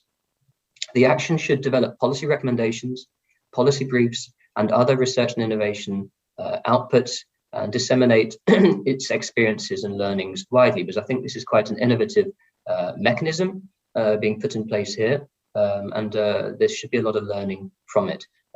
Finally, the project should last a minimum of 4 years, and I think that gives the time to run these different parts of the scope and to put in place a successful project. So if we move to the next slide. So now I'll present a topic on science communication. It's called a European Competence Centre for Science Communication. It's a coordination and support action. It has a total budget of 3 million, an expected contribution of 3 million. So we expect to support one project. There's no conditions to mention right now. And this will open in January 2022. Next slide, please. So the context: science communication can increase transparency of science, trust in science, scientific literacy, the uptake of science by society, and encourage evidence-based policymaking. Changes like the increasing role of social media and the rapid diffusion of open access to publications and data affect the way to undertake science communication and the ways that citizens and the general public interact with and can interact with science. And the COVID-19 pandemic has really highlighted the importance of communicating scientific knowledge and recommendations, as well as explaining the scientific method. So the expected outcomes of this particular topic: a consolidation of knowledge and development of guidelines, tools, innovative strategies, and recommendations to improve science communication for all R&I actors. The establishment of a European Competence Centre for Science Communication, sustained beyond the lifetime of funding. So we expect to see something that has the ambition and the likelihood to sustain after the project has finished, essentially. Increased networking and mutual learning, higher quality, more trustworthy, and more rapidly mobilized science communication by national authorities, by businesses, civil society organizations, and other stakeholders and projects. So it's not just focused on research actors, or other kinds of actors. It's really taking this kind of quadruple helix approach, all the different actors that may be implicated in research and innovation, all those actors that may need to communicate science in one way or another. Next slide, please. So the scope, there's basically two parts to this. The first is on consolidating the evidence base on science communication. is really building on these different projects that we've supported in the Science With and for Society part of the programme, and other projects funded elsewhere, perhaps outside the programme as well, or outside the Horizon 2020 programme as well, to develop policy reports and recommendations, guidelines and innovative strategies for all RNI actor types. Publishing user-friendly handbooks or handbook for effective science communication with online toolkit, and we say in the topic text that it should be for use by Horizon Europe projects, and disseminating the findings across the European research area. So there's a real consolidation exercise here. The second part is establishing a centre for knowledge, expertise, advice, resources, and tools on science communication. It's improving coordination and mutual learning between existing communities of knowledge and practice.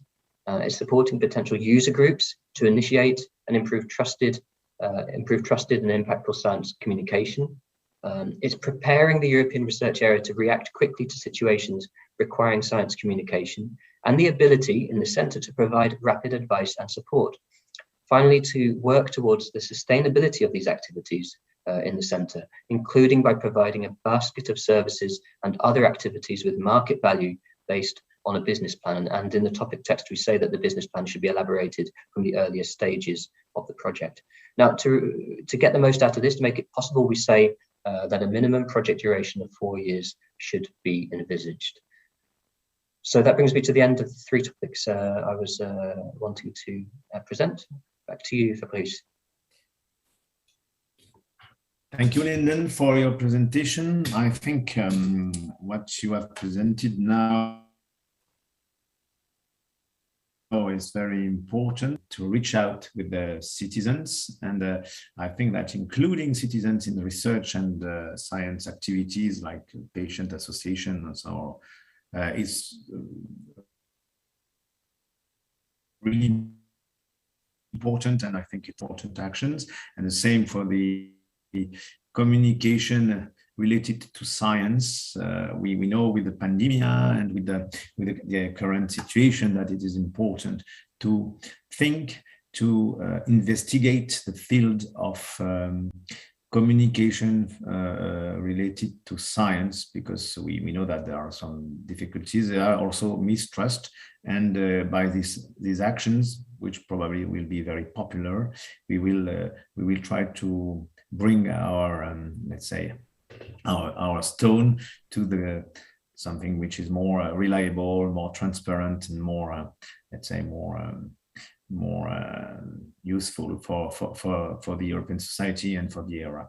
Okay, thank you very much. Maybe now, if you allow, we could take the different questions related to science communication and to citizen science. So maybe we can go to the Slido and well, we can maybe take. So I remember that we have one question from the previous session that we put on the side to take it back, and we have probably additional questions. So maybe the first question that is coming from the previous session is the following: how specialized can citizen science project be? Do they have to be generic across all kinds of citizen and science subjects? For example, could one be on the European butterfly, or dragonfly, bird, plant, fish monitoring network? So maybe Linda, as it is very precise, I will let you reply, in particular on the second part of the question about dragonfly, bird, plant, and fish. Yeah, please, absolutely. I'm happy to try and answer it. Most citizen science is pretty specific on what it's looking at. It's looking at air pollution, it's looking at historical documents, it's counting biodiversity, it's trying to do something more related to innovation. So, the European Commission supports citizen science across all areas of research and innovation. We have supported projects, particle physics, on social science, on biodiversity. We even have ones on frugal innovation that we've framed within the heading of citizen science. So absolutely, they can be totally focused on whatever area they wish to be. I'm not exactly sure which topic the question referred to, but in general terms, the European Commission supports engagement across all areas of RNI. So we would expect to see projects from all different disciplines. And I suppose if it refers to the topic which is launching the kickstarting and sustaining calls, as stated in the topic text, it should support citizen science initiatives across all areas of RNI. So I think we make it quite clear there, but within that we would expect potentially even things on dragonflies, fish, plants and birds as stated here. Okay, thank you, Lyndon. Maybe we can take another question. Maybe first I would like to start replying on the second one. Science Communication Center, should this be a real legal entity or a natural person, or more something like a sustainable platform? I'm not sure that we need to have a real legal entity. It's a platform at a network, so maybe you could reply, but on the legal point of view, I think it should be more a real platform than something which is, let's say, with a legal approach. So maybe for sure, yeah. Would you like to information? I can't go further than the topic text, of course. Would you like to build on that or give additional information? I'm not sure if the connection's going down. I'll try and respond though. It's really up to the applicants how they respond to this. What is important to us is that there is a platform or some other setup, to use a very generic term, that can sustain the different activities that we've outlined, and perhaps others, depending on what the applicants wish to do, beyond the lifetime of funding. We're expecting a provision of a basket of services and other activities that have market value, but we don't say what we think this should be. Of course, in evaluation, the expert evaluators will be having a look at this aspect, of course. Thank you, Lyndon. I think that's precisely what I was thinking about. And again, I think it's a bottom-up approach. So as you say, it's up also to the applicants to make proposals which are fitting to the table. And I think it's not something which is a legal approach, but more an efficient approach. So that's precisely what I think, generally speaking. So maybe we can go to the second question on the science communication. The topic mentions a business plan, but in the proposal, no business plan is expected. Correct. Please, could you comment on the, let's say, the drafting of this section, Lyndon? Yeah, I mean, I'm not going to go beyond the topic text. It says from the very earliest stages of the project, what we do see in proposals is that a significant amount of thought has already gone into how to respond to the different challenges set out in these topics. So the very earliest stages of the project, it's up for applicants to describe when they think that would be. If that means that the applicants include the very draft outlines of a plan within their proposal, that's fine. If they have a credible way of approaching this after the proposal's being developed, then that's fine too. It's really up to the applicants in a competitive process to convince the expert evaluators that what they're doing is credible, going to and likely to be able to sustain. I can't say more than that, except good luck. And I think it's a challenging thing to envisage, but hopefully it's something that can have real impact as well. Yeah, thank you. I think again, it's the Commission is let's say it's up to the applicants to devise the proposals, to design the proposals, and to convince the experts appointed by the committee.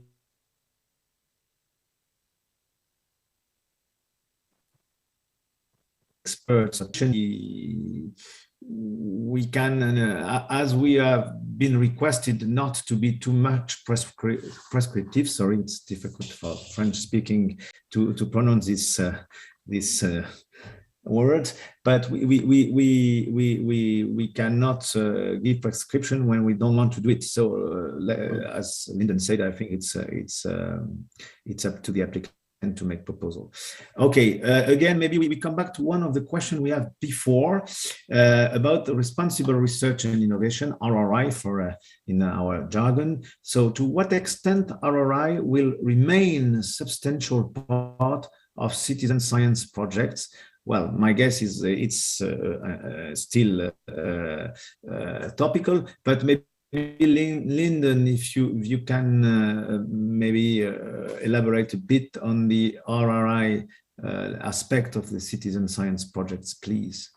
Yeah, of course. I mean, I think what's useful to refer to here is the program guide for Horizon Europe, where we lay out a co-design, co-creation, co-assessment framing for societal engagement. We see citizen science, we mention it as being part of co-creation, but we know that some activities can fall under co-design.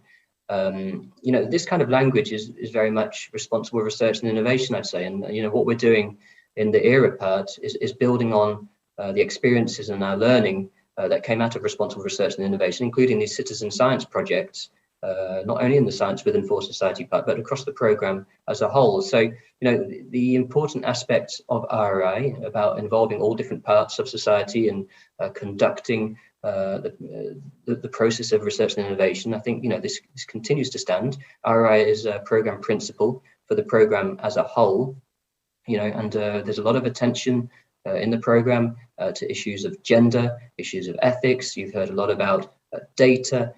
In terms of engagement, it's also, you know, it's really stepping up in Horizon Europe compared to Horizon 22. So I don't think, you know, there's any change as far as I'm concerned. I think, if anything, we focus even more on this. We operationalize RRI, and citizen science is one way that we can both work towards RRI, but one way that we can put in practice open science at the same time.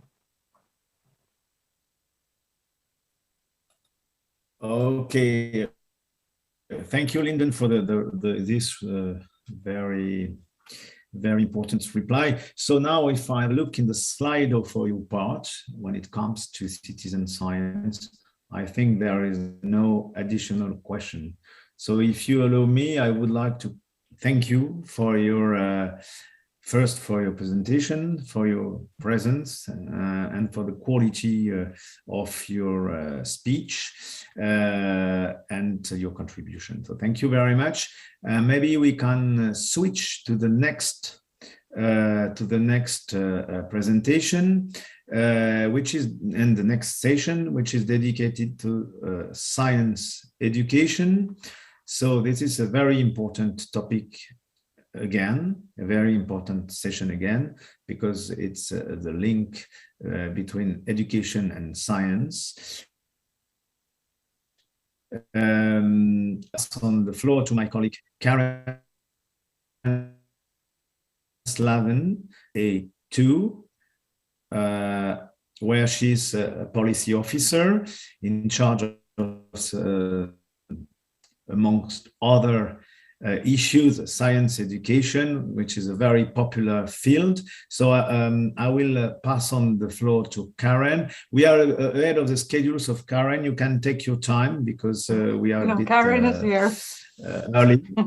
So take your time, and then I will take back the floor for the question time with you. So thank you very much, Karen. And thank you, Fabrice, for the great introduction, and indeed for the great moderating you're doing today. Well done.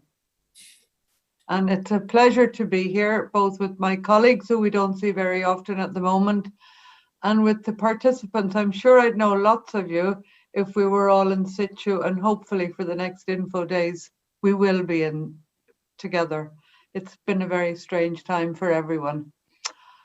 I am going to talk to you today about science education and where it resides within Horizon Europe. You will have noticed that it's a part of citizen science in the current work not in the current work program, within Horizon Europe, although we still consider it part of the SWOF, Science Within For Society.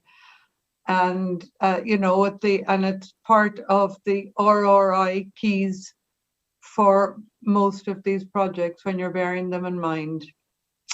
Okay, may I have my first slide, please, or the next slide? Thank you. What we want to do is this year to a whole new call, and we're expecting lots of proposals to develop a STEM roadmap for science education in Europe. And it's topic 70. Next slide, please. Thank you. Okay, where it came from, I guess I could go back a little bit. We know Europe needs more scientists, and in fact, and we also need to teach our students the breadth and scope of science teaching and science learning. And I think the current crisis is a really good example. And in fact, as some of you will know, one of my tasks is running the European Union contest for young scientists. And for that, I had to write something yesterday. And it was the easiest little report I've done encouraging students, because if we look back over the last year, technology is helping us. We're on Zooms, webinars, Microsoft Teams. We're on this webinar info day today. That's all technology, that's all science, it's all part of STEM. And it's good to demonstrate that to current students. Then you move into the healthcare workers all over Europe have worked so hard, such long hours with such difficulty. Again, medicine, it's nursing, microbiology, they're all science-based learning, and we need more of them. And then even more miraculous in the second half of the last year are the vaccines, and Europe played a huge role in developing these, these vaccines. And so now we're in the process of, to the best of our ability, to eradicate COVID from the rest of the world. But it just shows you I think this year has really demonstrated the importance of science, the importance of technology in our everyday lives. COVID would have been very different if we'd had it 20 years ago before decent internet. I mean, I know today, the Commission staff, we've been complaining a bit because the internet has crashed once or twice. Our email system has been a little bit slow. But I think the point I'm making, and we couldn't have done what we're doing now 20 years ago. We didn't have the technology. We didn't have the technologists to develop these systems. And I think the last year has really demonstrated the importance of science, medicine, and technology to our lives. And the fact that we need more and more scientists, we need to encourage students to study science in second level, to carry out science careers, and we need to show them, to demonstrate to them that it's no longer just physics, chemistry, biology, maths, as indeed it was when I left school. It's so much more than it has been. And as I said, it's this business this year, thinking of the technology and allowing us all to communicate at the moment, thinking of our medical staff saving so many lives over the last year, and indeed then our researchers and scientists developing new vaccines, all demonstrating our need for more and more science and the need for Europe to invest heavily in research, science, innovation, technology, whichever way you want to describe it. So that makes, I believe, my job a little easier at the moment, in that I think I have a convincing argument why science education is so important and why we should spend money on it. And so without further ado, let me start by our call for this year. As I said, it's STEAM. It's the COVID pandemic demonstrated the importance of our current scientists in keeping society safe and our need for more scientists. We also need a science literate society and a society where citizens can accept scientific findings. I mean, we've had a lot of false news in the last 3 or 4 years, both in America and here.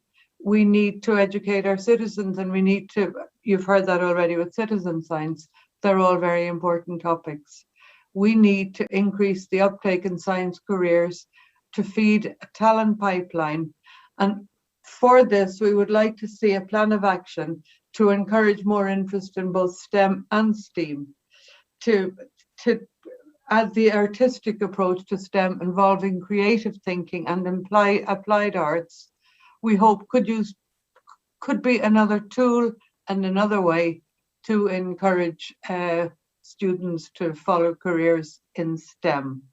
And for this, we would like to see a roadmap, a plan of action being developed. Next slide, please. Thank you.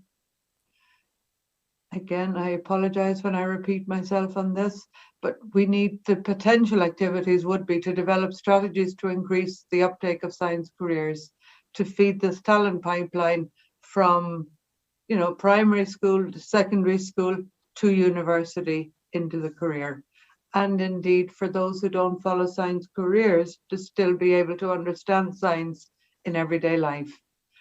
We need to develop strategies for work-ready students and graduates, and this again starts in second level. We know more and more people come to us, at least in Brussels, and various countries such as Finland are good at this, but Europe, we're an academic area. We teach students, the importance and the basics of physics, chemistry, microbiology, but we need also to start considering more and more that these students who come out the other end with their degrees are not necessarily ready to go into the workplace, and they need to be trained further to be of use in the workplace. This should come back into school-going kids, university-going kids, and now is the time to develop strategies, to develop strategies for work-ready students. We need to take into account the needs of industry in education. I've been saying that for the last couple of years. We also have it in the other call on schooling. It's part of the remit for that. But it's a fact. We need to develop strategies to convince students and citizens of the importance of policies like the Green Deal, digitization, digitalization, and the opportunities that exist in these areas. I think that's easier it should be easier to convince students at the moment because of the last 12 to 18 months and the demonstrable success we've had thanks to science and technology. And as always, we would like to not forget and encourage, in fact, strategies for increased female participation. We know more and more science graduates are girls, and that's wonderful. But as soon as you go into the working life, the statistics come down again. They're not managing to shatter the glass ceiling, and that's one of the things we need to do. Next slide, please. So the indicative budget for this is going to be 5 million euros, and we expect projects to be between 1.5 and 1.75. If they go up to 2 million, they won't be ignored. Obviously, we go with the excellence criteria first. The best projects will get proposals will get funded. The projects, excuse me, we want them to contribute to a better knowledge of policy deficiencies and better understanding of our needs. Identify synergies between second and third level education and between education and business. As my colleague Jeff said earlier, your projects, your proposals and your projects really do contribute to future policy decisions. They are important and we appreciate them. And we would hope with this call as well for the results to contribute to future policy actions. We want to promote an integrated learning continuum for all, between second and third level and between education and business. And, you know, develop strategies to convince students and citizens about the opportunities that exist within policy areas such as the Green Deal, digitalization, health, and many other areas that I have mentioned at the moment. I think, and it's a CSA, it's a coordination and support action. I think that is the end of the STEAM presentation. I shall get a surprise if there are more. So if I could have the next slide, please. I think, yeah.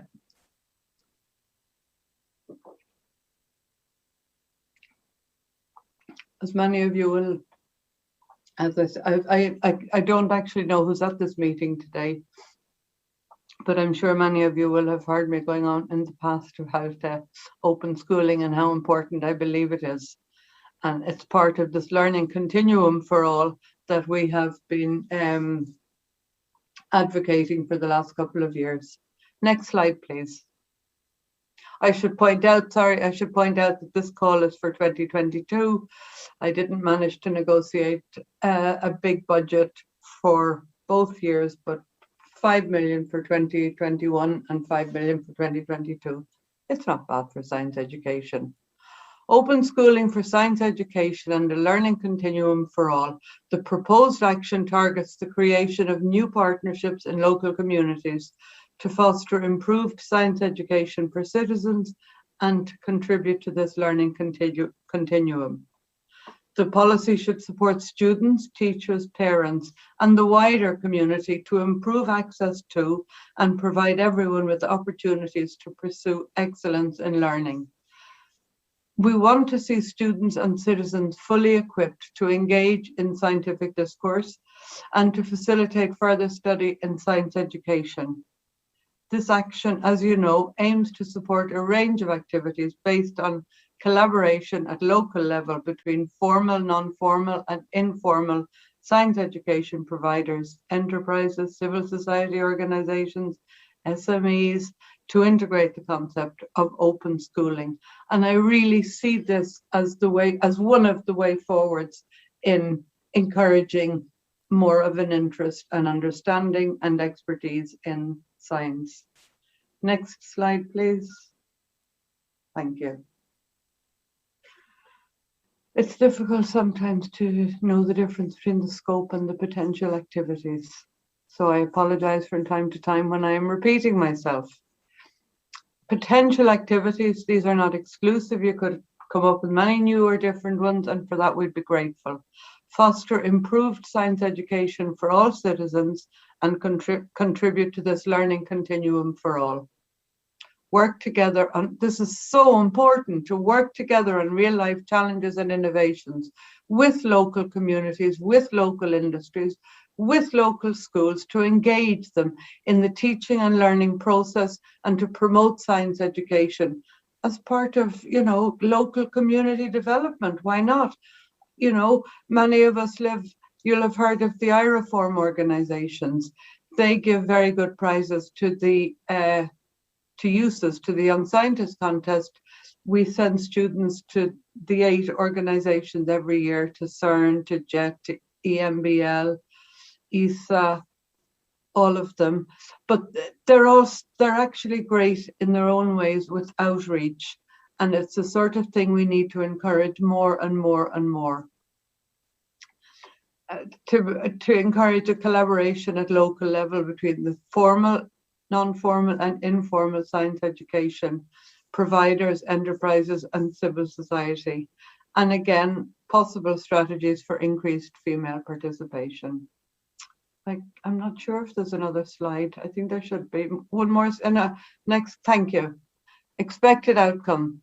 The indicative budget is 5.5 million. And we have indicated that projects of between 1.5 and 2 million would suit us. A decent proposal should be able to be built on 1.5 and 2 million. I know that'll please some of you, because in the previous time we had this call, we had reduced the projects in size from 2 to 1.5. The projects will be expected to contribute to new partnerships in communities to foster networking, sharing, and applying STEM research findings amongst teachers, researchers, and professionals across different enterprises, you know, SMEs, the SMEs, various entrepreneurs, startups, whatever. We're open to all. Engage learners in meaningful real-life solving situations within education, within the workplace, and other learning environments. Support cross-community networks of stakeholders to address issues like the great challenges, I mentioned them earlier, the Green Deal, health, digitalization. And another important thing is to encourage mentoring across the different groups involved in partnerships in order to take full advantage of what's available and to take full advantage of the science, technology, research, and innovation being carried out in these local communities. Bring the communities to the people and bring the people to the scientific communities. Encourage industry-funded innovation to become part of a lifelong learning program. Okay, I think that's I believe I have one more slide, but they're the main, on these grants to identified beneficiaries, which aren't relevant to everybody, but we have them, so I should mention them. Next slide, please. Thank you. We have 3, but I believe you've probably heard of one of them, Resaver, the pension scheme, is a grant to identified beneficiary. A named beneficiary means it goes straight into the work program without being an open call. The European Union Contest for Young Scientists is always a grant to identified beneficiary because it takes place in a different country every year with a different legal entity, a different national organizer, a different host organizer. The contest brings together all, as many of you will know, most European countries and indeed associated countries, have science competitions for 14 to 20-year-olds, second level students. And the winners of these member state national contests and associated country contests are invited to take place at USIS, which is an annual event that we pay for that takes place in a different city every year. It should have taken place in Salamanca last year, but because of COVID, it was postponed. It is taking place in Salamanca in September, but it's a hybrid event. We're bringing the jury to Salamanca, but unfortunately for this year, the students will remain at home, and everything, all their interviews, all the judging sessions will be take place online. We've a very good host organizer who are organizing this, and they're really doing their best to make it as exciting as possible. They have implemented things like escape rooms for the students. So although they won't be meeting in person, they will meet in their own little groups. So we are trying to make it as interesting as possible. It's not easy. As you will all know, attending conferences at the moment, it's not the same, but we're all doing our best to cope, and it's certainly better than nothing. So USIS this year will take place in Salamanca in September, but that was on the work program for 2019, I think. It was certainly Horizon 2020. The next USIS will take place in Leiden in the Netherlands in 2022. And the budget has increased for that year only because we're looking into developing a prototype, as you'll have seen if you read the work program, which is published, to see if we could have a similar uses for the next level for bachelor students, for university, young university students, pre-graduation up to first degree. We haven't completely decided on the criteria, but that's why there's an increase in budget to look into something like that. Many of you will also be aware of the Euroscience Open Forum.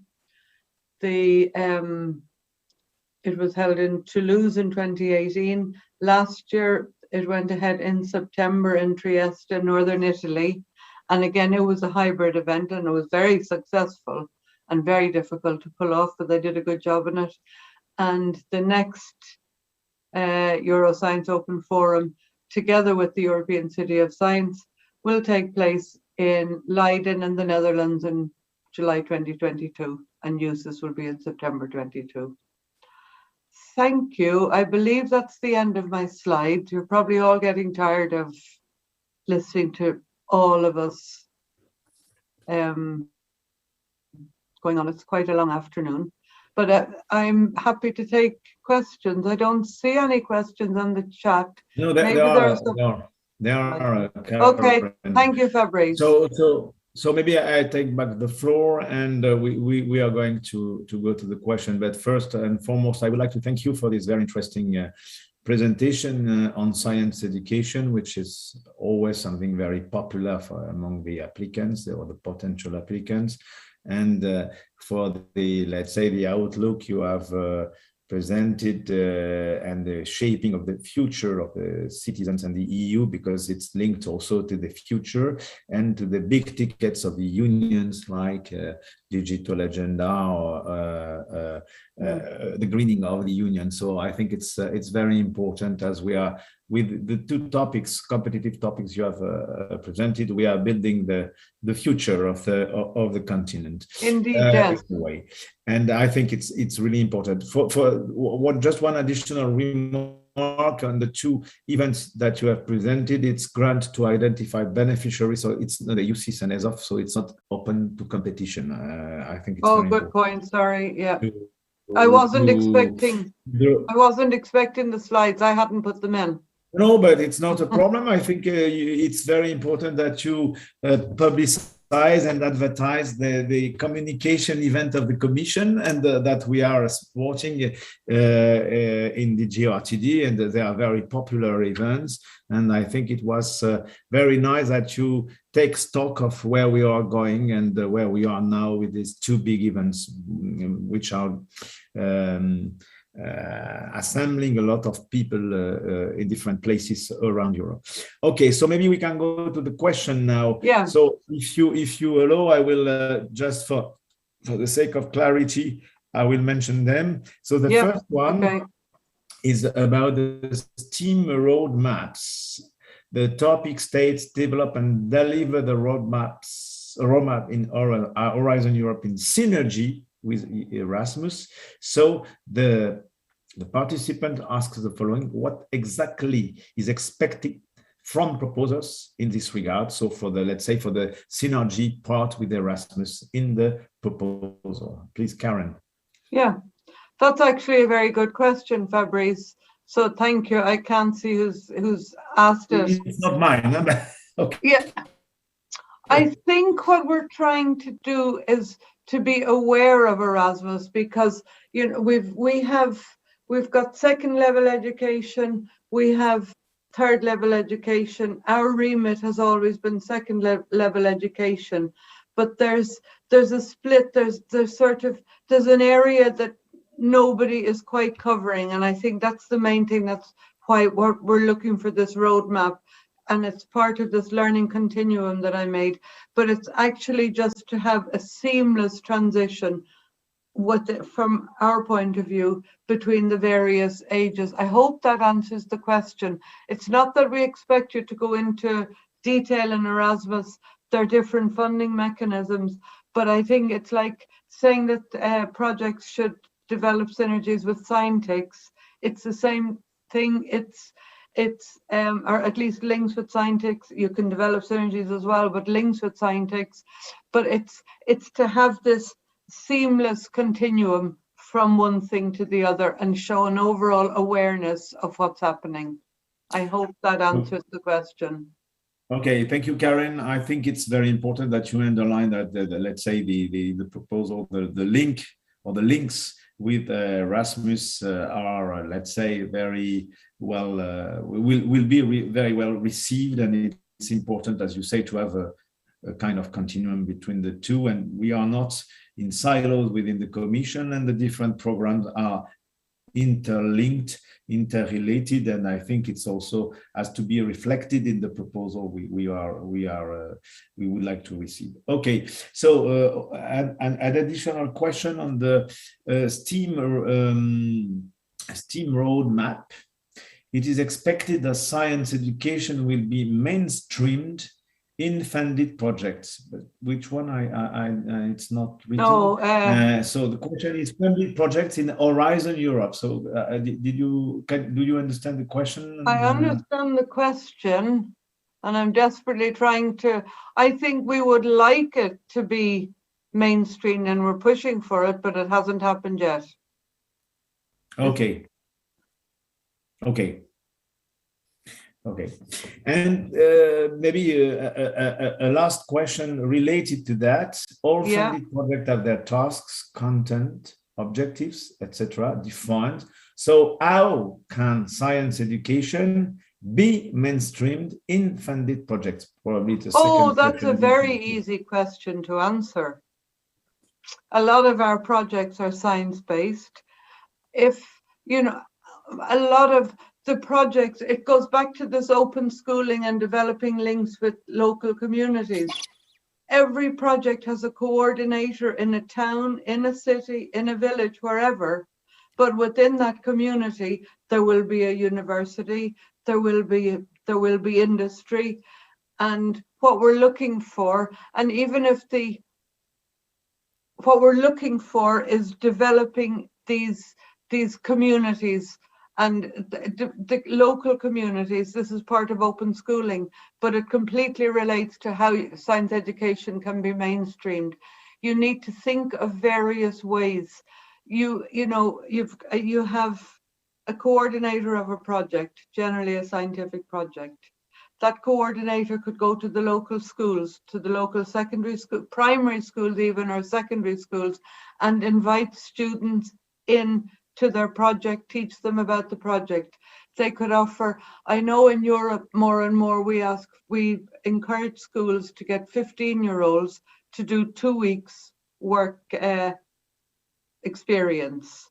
We would encourage project coordinators to invite students in their local communities to come into their university, enterprise, whatever, as part of the work experience. And they would all be ways of mainstreaming science education, demonstrating the importance of science education. And you could do it as well from a citizen science point of view, and by inviting citizens in, by having open days. I hope that's answering the question. You could, open days is another example. Yeah, could be organized. I think it's responding to the question, and it's rather clear what you explained as mainstreaming science education. So I think there is no additional question in the Slido, if I'm not mistaken. Okay. So I would like to thank you, Karen, for presenting with all your knowledge, all your comprehensive on all the comprehensive aspect of the projects. So thank you very much for this session on science education. And Fabrice, I would like to take the opportunity to thank you. You're doing a great job today moderating. Well done. Thank you. Hopefully we can do it together next time. Thank you. Moderating with a wall in face of you is not completely easy because you are not in presence. And what the participants at a previous conference, I've known who was in the audience. I actually don't know who's in the audience. So we're saying, I'm sure I know some of them if we were there. But just for you guys listening, it's actually a bit odd. We have all the same problem, is to don't see the face of people who are taking part of the session. By the way, it's part of the game. So we are training to new ways of communicating. So thank you again, Karen. Thank you, Fabrice. For your I'll be online if you need help. Okay, thank you. So now we are a bit ahead of schedule, and I would like to thank you, Marnix, for being in the room with us. So we are entering a new session now, which is dedicated, let's say, on the other aspects of the ERA part. So as I explained to you in the beginning, the ERA part, destination 3 of the wide ERA work program 21-22 has two big main pillars. Let's say the former SWAFs, science in society aspect, and the universities and researchers. But in addition to that, the let's say the council decision setting up the specific programs is embedding additional horizontal activities that we are going now to, that we put together in the last session of these info days. And we are going now to go through these different, let's say, cross-cutting horizontal aspects and to present you the different actions linked to this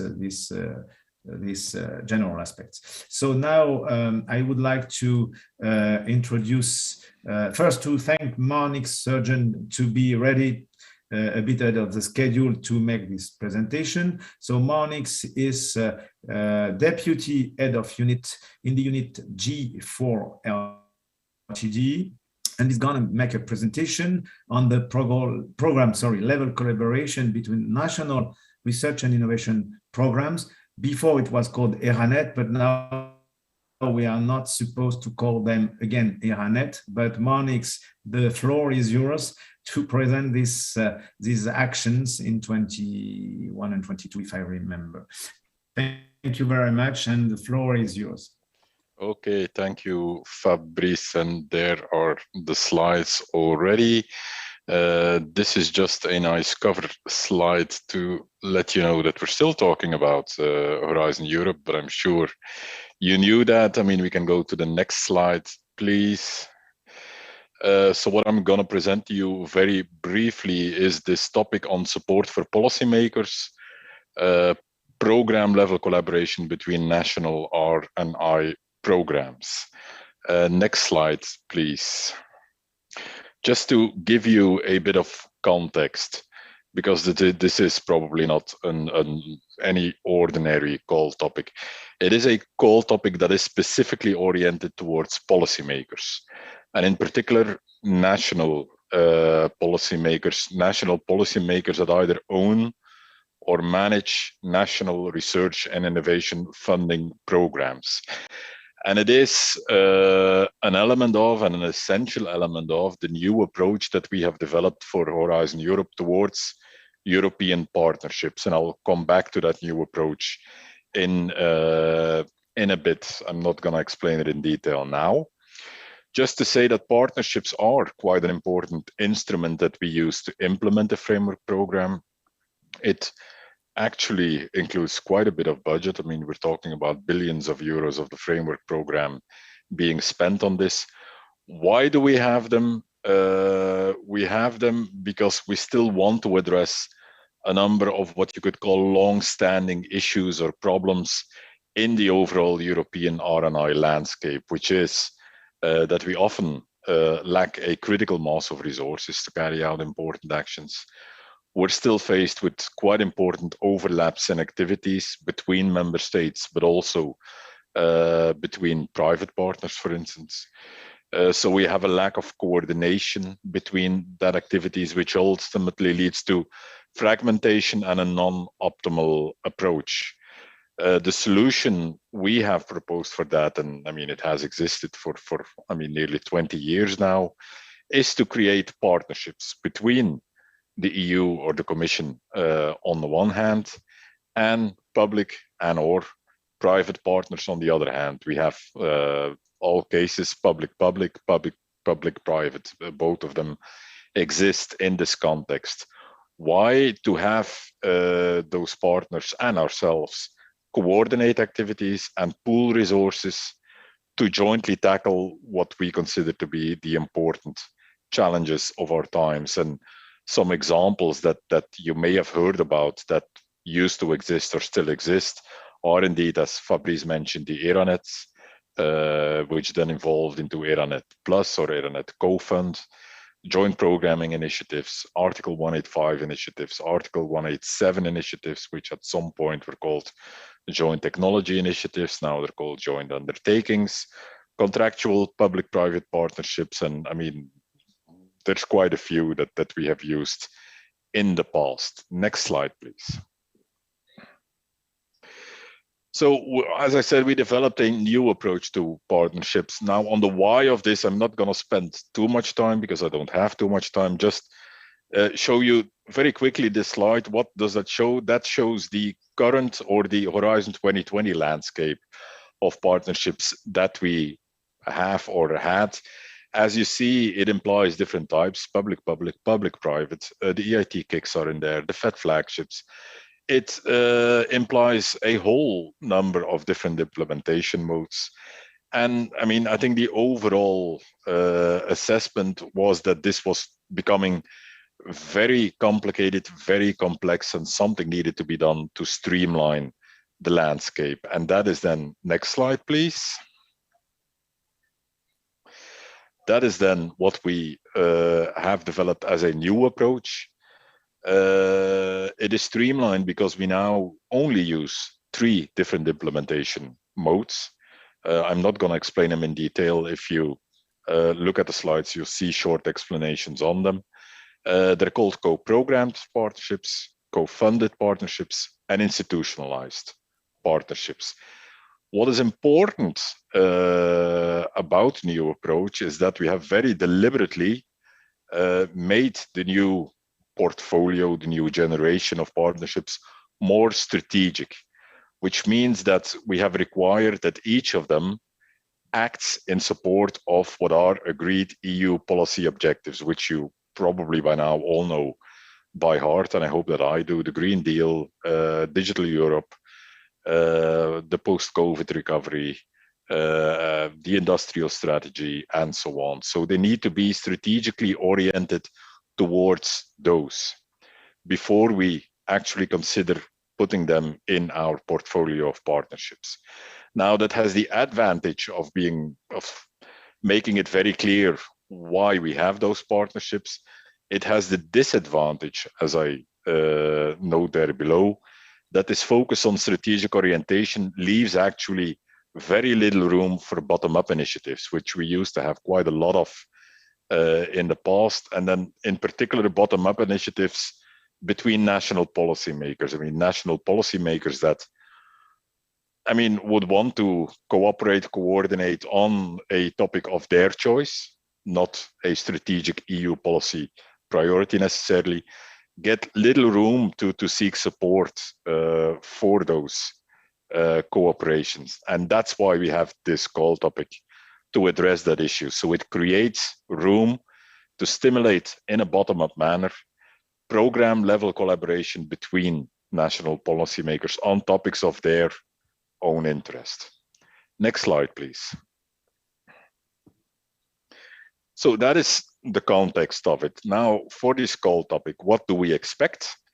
We expect proposals made by consortia of these national policymakers, research and innovation policymakers, that aim to carry out a set of activities through which they coordinate, in very broad terms, their research and innovation funding programs, with the main focus always being pooling national resources to create critical mass and aligning, coordinating policies and priorities to avoid overlap, to avoid fragmentation.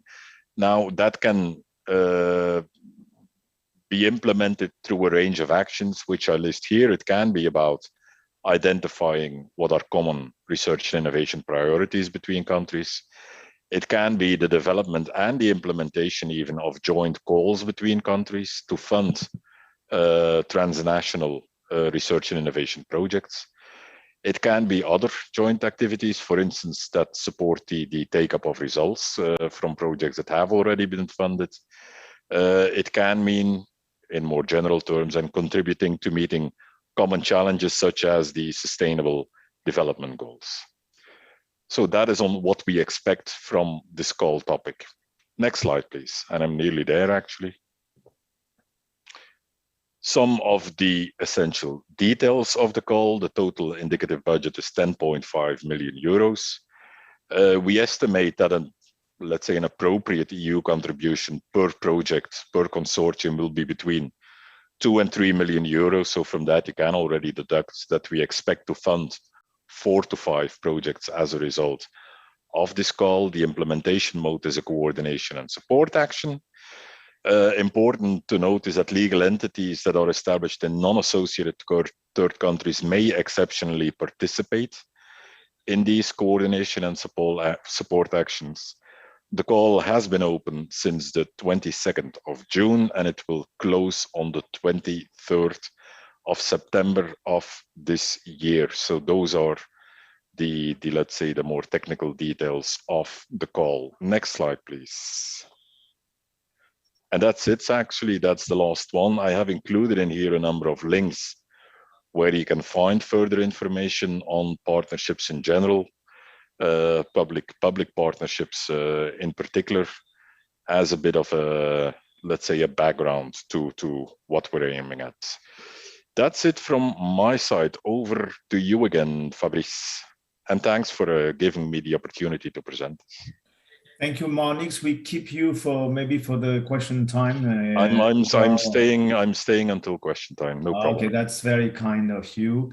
Thank you for your presentation and for reminding us the global context of Horizon Europe, in particular related to the partnership and the wish of the Commission to keep some bottom-up actions for coordination at national level.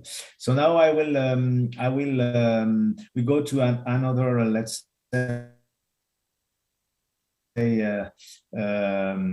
general aspect linked to dissemination and valorization. And I would like to introduce Stephanie Kalf-Lena from Unit RTD E2.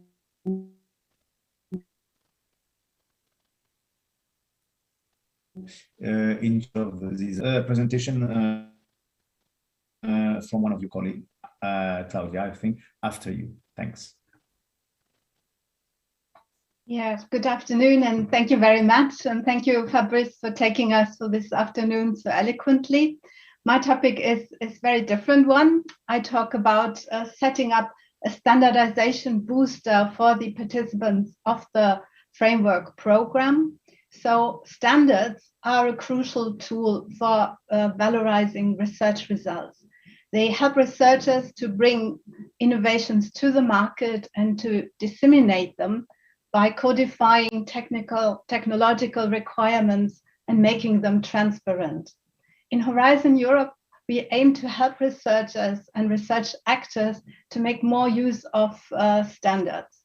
They do that already under Horizon 2020, but there are still many hurdles, let it be lack of resources, lack of time, lack of expertise, or strategic thinking.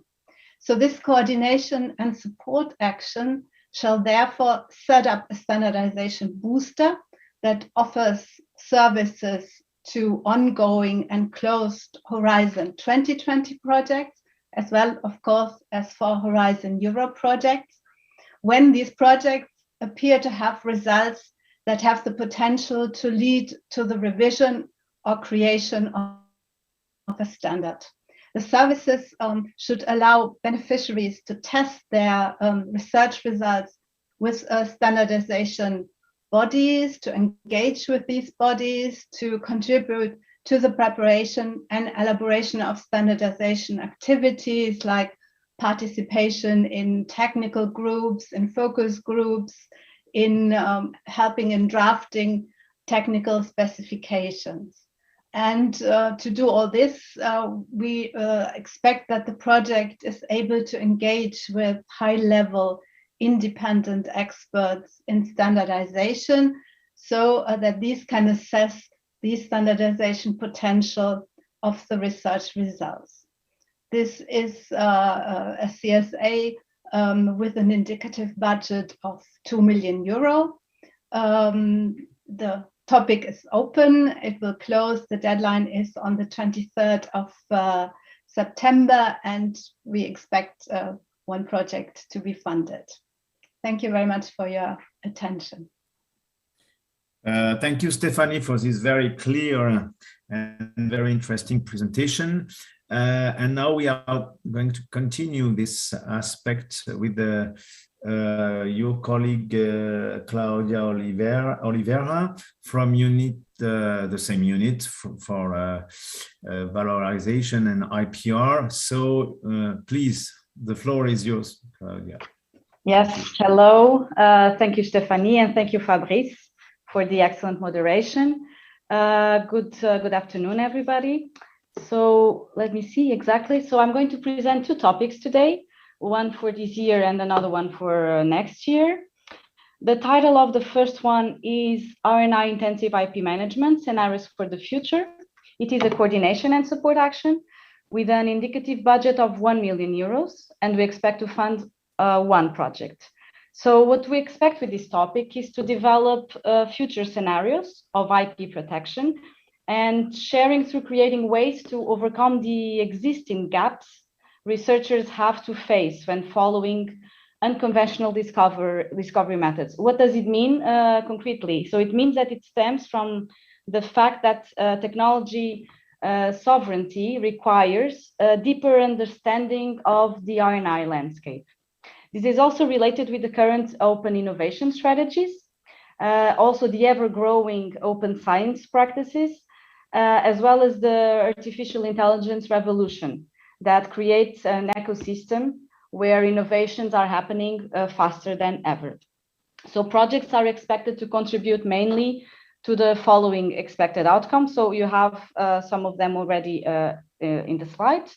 So I'm not going through all of them, but it is expected for you to have a mapping of the forthcoming technology process trends, also an assessment of the current IP methods and how fit for purpose they are, taking into account, of course, the transformation of research results into markets. It also has, so another expected outcome is a set of guidelines to RNI actors, notably the research generators, and also a set of recommendations for policymakers regarding the future. And notably the future needs for framework conditions relevant for RNI. So this is a topic that is open, and the deadline is the 23rd of September, 2021. Next slide, please. So the next slide. This is a very interesting one. So the title is an experimentation space for the uptake and use of RNI results for EU resilience and future preparedness.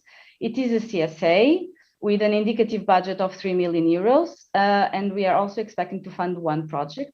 So this topic is for 2022. This action mainly aims at increasing the visibility and fostering the use of RNI results with high policy relevance. It aims at the same time at contributing to the recovery and resilience of Europe, while engaging research communities and citizens in an experimentation space for new, science-based and socially inclusive, as well as gender-responsive policy initiatives and solutions. So more concretely, the action will match policy-relevant findings for EU resilience, stemming from research, from programs such as Horizon 2020, Horizon Europe, as well as previous programs, as well as other EU programs, as well as national level publicly funded research. So it will match these policy relevant findings with national, regional, and local needs, and carry out the experimentation phase in co-creation with the research communities and citizens. The projects are expected to contribute to the following outcomes: a methodology and toolbox to design and implement testing of policy relevant findings, stemming, as I was saying before, from European RNI that can contribute to the EU resilience and future preparedness. A knowledge base of EU research findings with high capacity to inform policy and engage citizens and research communities. This is key for this topic, that are tested, including the methodologies for testing, such as small-scale experiments, randomized control trials, among others. Also, the third outcome, lessons learned to enhance the use of RNI results to enable fast response in the face of future crises and strengthen economic and social resilience. So at the core of the action is a design of appropriate trial mechanisms that will test the research findings, which can be translated into policy and also into new societal solutions. The project consortium may consider links with related knowledge management activities by the European Commission, including its knowledge centers, as well as the Knowledge for Policy platform hosted by the Joint Research Center. It will open in January 2020, 19th January, and the deadline will be the 20th of April 2022. Thank you.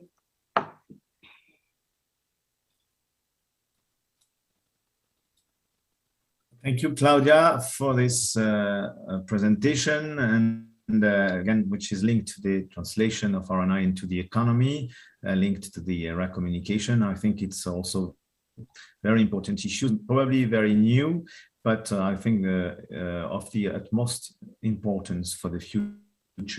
So now, if you allow me, and I keep you for the question at the later stage, we are going to go for another, let's say, cross-cutting issue with Julien, Julien Ravet. So Julien is will make a presentation on the together with Atina Karvunaraki on the the session will be broken down between both of you on the macroeconomic modeling and the innovation scoreboard. So Julien, the floor is yours, please. Thank you very much for being there. Good afternoon, and thank you, Fabrice, and thank you for the great moderation. So indeed, Atina will speak about the scoreboard, and my presentation will be about the macroeconomic modeling. So this is a topic on implementation of a new macroeconomic modeling concept. This is topic ERA 0130 with an indicative budget of €1 million for one project. The topic is open with deadline on the 23rd of September. So this is a topic about macroeconomic modeling, but with a particular focus on how research and innovation are treated in macro models. Now, the context is important. In 2014, in its conclusions, the Council of the European Union called on the Commission to promote further research on evidence for RNI policymaking, including the improvement of how RNI is accounted for in macroeconomic models. So over the past years, there have been several activities going in this direction. However, there is still room for improving how macro models treat research and innovation and their impacts. 2 years ago, we set up an expert group to support the Commission in further developing this agenda on the treatment of RNI in macroeconomic models. And this group produced a report for which you have the reference and the link in the call. The report looks at features that should ideally be integrated in macro models dealing with RNI. The report assesses 3 models that have been used in the past and today for EU RNI policy. And the report provides conclusions and recommendations for future work on this. These recommendations included different aspects, such as key features that are needed in models, which policies that they should be able to evaluate, which types of impact should be assessed, and which additional developments could be considered to modernize models. So the project under this topic is expected to directly build on the recommendations from this report and to operationalize them by developing a modeling framework that is consistent with the theoretical state of the art and the most recent empirical evidence. By doing this, we expect 3 types of outcome. First, a scientific outcome with the better integration of RNI in macroeconomic models. Second, a policy outcome with an improved macro modeling to support RNI policy. And third, a community outcome by reinforcing the scientific community, looking at the role of RNI in the EU economy based on macro models, of course, and by increasing interactions with policymakers in charge of RNI policy. Thank you, and back to you, Fabrice. Thank you, Julien, for this very interesting presentation and the framework of this new topic, which is, I think, really, really new and really interesting in terms of modelization, economic models. So now I will pass on the floor to your colleague, Atina Karvuna-Raki. I hope I pronounced her name correctly, who is team leader in unit G1. So Atina, I guess you are going to present the scoreboard topic. So I give you the floor, please. Thank you very much. Thank you, Fabrice. Thank you very much. A few words about this action. So the European Innovation Scoreboard provides a comparative assessment of the innovation performance in EU countries, regional neighbors, and also international peers. And it covers 4 main types of activities: the framework conditions, investments, innovation activities, and also impact, which describe the overall innovation system, helping the member states to assess areas in which they need to strengthen their efforts to improve their performance. So the EIS is a long-standing product, has been running for many years now, almost 2 decades, and it provides a well-established ranking, which is called the Summer Innovation Index. The Regional Innovation Scoreboard provides a comparative assessment of the performance of the innovation system across 240 European regions. It is produced every 2 years. It is based on the same methodology, but in a smaller number of indicators which are analyzed at regional level. Now, both the EIS 2021 and the RIS 2021 were published the 21st of June, and they are based on the revised indicators framework, which comprises of 32 indicators. The revision was needed to align better the EIS dimension with the changing policy priorities. Therefore, this action will support the continuation and enhancement of the European Innovation Scoreboard and the Regional Innovation Scoreboard. It covers the production of EIS 2022 and 2023 and the RIS 2023. It will also be complemented with 2 or 3 explanatory analytical also reports on specific topics which will be defined at a later stage. And in addition, the project will include the maintenance and the further development of the interactive visualization tool, which is available on the website of the EIS. The indicative budget for this action is 750,000 euros for 2 years. Thank you. Back to you, Fabrice. Thank you, Atina. I think it was important to take stock with this innovation scoreboard, because I think we are called DG Research and Innovation. So the innovation dimension is very in our earth. And well, I keep you and Julien for the question time after.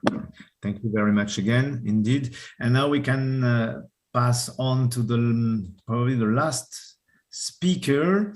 The last but not the least is Jens Ugel. And Jens is a colleague in the International Cooperation Unit, and he will present to us the actions that are supported by his service. So Jens, the floor is yours for the INCO part of the work program, ERA Destination 3. Thank you very much indeed. Thank you also very much. The slides will be uploaded. Very good. So as Fabrice was saying, I'm working in the International Cooperation Unit F2 of DG RTD, really being responsible for our cooperation programs with Africa. You have seen in the work program the topic on excuse me, can we go to the next slide? Sorry, I forgot to mention. You have seen in the work program the Innowide Bridging Facility. Now, to give you a little bit of background, policy background, that would explain also why we have this topic in the work program. This topic is part of the Africa Initiative, which includes 36 topics overall, with a budget of about 350 million euros. And it marks our, how can I say, enhanced and increased outreach and cooperation willingness with African partners that is also reflected by the relevant EU policies, like the comprehensive strategy with Africa, also the global approach, the communication on the global approach and on research and innovation, where Africa and innovation policies or innovation cooperation play a huge role. So this is where we are coming from, and the Africa Initiative is the best or the first sign of our political ambitions to close the ranks with African partners when it comes to research and innovation cooperation. It is also, of course, an outcome of the ministerial meeting we had in July last year, where we committed, both sides committed to strengthen the long-term cooperation in certain areas in particular, and that included global health, global public health, I should probably say, the green transition, the innovation and technology areas, and the capacities for science. And you see them here all on the slide. We have various proportions of budget allocated to these areas. The biggest is the green transition, for the simple reason that it involves our food and nutrition security and sustainable agriculture partnership, as well as our climate change and sustainable energy partnership. Now, with regard to our Inno-Wide Bridging Facility, this topic is located under the third priority of innovation and technology, with a relatively small budget of 11 million euros, but we hope we can have a much larger effect. Can we please go to the next slide? And these 11 million euros are, of course, divided into three topics, and of which Inno-Wide Bridging Facility is one topic. The call will be open the beginning of next year or end of this year. I do not remember exactly the deadlines, and has a relatively limited budget of 1.5 million euros. And this budget is still to be amended if possible, but this requires more discussions on our side. The 1.5 million euros are for certain. It could also, and we're hoping, of course, it could be a bit more. We'll see about that. What we are expecting, and then we are coming to the next slide, please. Just let me check. What we are expecting is, in simple words, that the topic will contribute to the political priorities, of course, as I already mentioned. In particular, the objective of the current Commission of a stronger Europe in the world, and of course the comprehensive strategy with Africa, and recently now the communication on the global approach to research and innovation. What we are aiming at is building knowledge economies, of course, in particular in Africa, but we can also still do a good job, I think, in Europe. Of course, that means we are targeting economic growth and job creation on both sides, and that we want to transfer and internationalize demonstrated technologies and know-how, both to and from the EU and Africa. And this is different to previous Inno-Wide calls for proposals. There, it was usually the case that Eureka member states, Eureka is the roof organization under which Inno-Wide is hosted, that these calls were supposed to transfer or to internationalize the businesses of EU SMEs and EU SMEs only. And that was the main target of this Inno-Wide, of the previous Inno-Wide model. Now we have taken all the good things from the previous model and we'll try now and pilot this with this call a little bit new ways of working, meaning that we are now allowing also third country SMEs to come to Europe, for example. Of course, this all has to be done in a balanced way, so that both sides, the EU side and the African side in this case, would have equal numbers of participants aiming to enter the markets of their partners. What will the Inno-Wide Bridging Facility finance? In principle, only viability assessment projects, as it was the case under the previous Inno-Wide model. That means viability assessment projects in the sense of assessing the local market conditions, the business environments, and the ideas or the innovative ideas, I should say, that the companies would like to transfer to the markets of the counterparts, and in cooperation, of course, with the local SME, and to see whether these innovative approaches or innovative products are viable in the markets. And this is the intention of the Inno-Wide Bridging Facility. We expect that around 25 to 30 projects could be financed at the most with the current budget. So it will be, as I said, it is a pilot exercise, but of course, this pilot exercise has to be seen in the context of a new Eureka 3 partnership that will hopefully continue the Inno-Wide scheme, and will also then target also the cooperation with Africa and other third countries, could be in Asia, could be in Latin America, South America, where there is a need for such support to cooperation between European and third country SMEs.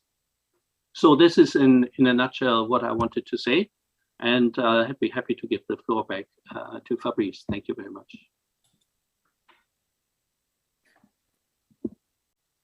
Thank you, Jens, for this your presentation, and to, let's say, to remind us the context of this Inno-Wide action linked to Africa, to Eureka, and also covered by the current work program.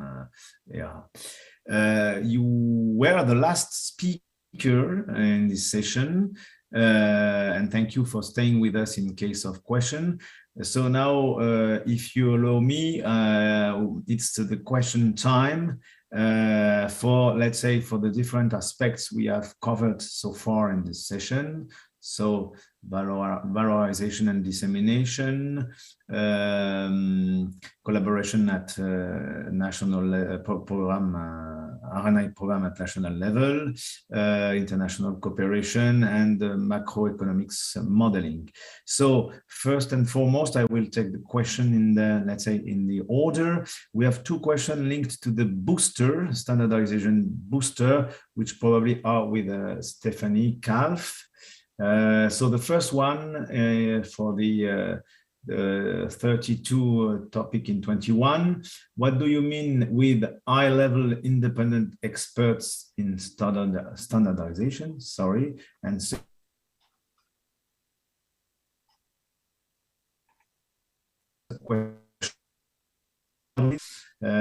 give some more details on this and react to these questions. Yes, thank you, Fabrice. I can't really go beyond what is said in the topic text, of course, in replying to this question.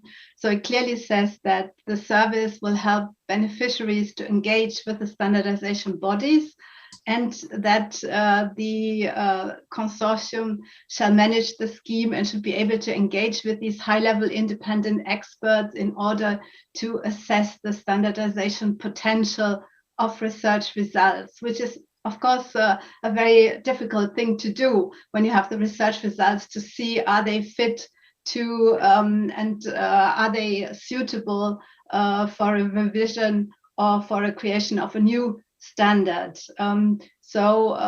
This, I think, is in the end also up to the consortium to see and to address it in the way that best targets the expected outcomes of the proposal, and then it will be evaluated accordingly.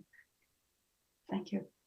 Thank you, Stephanie. I guess you will reply more or less to the second question on our standardization body strongly invited to participate with your reply.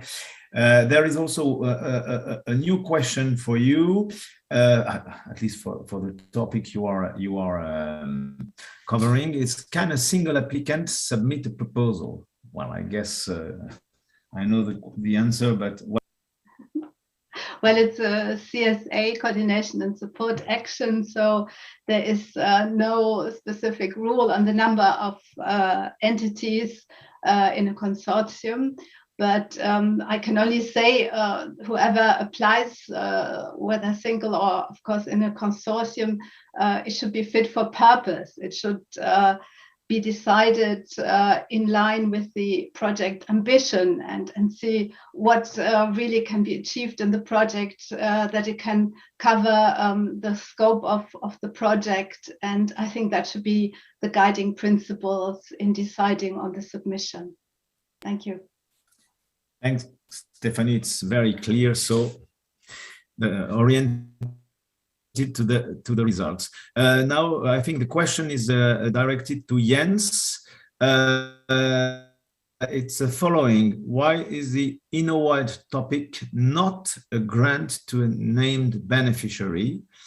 First question, and sub question: it is not a real open topic, or is it? Well, you already reply by your sign, but I let you. Yes, thank you very much for the question.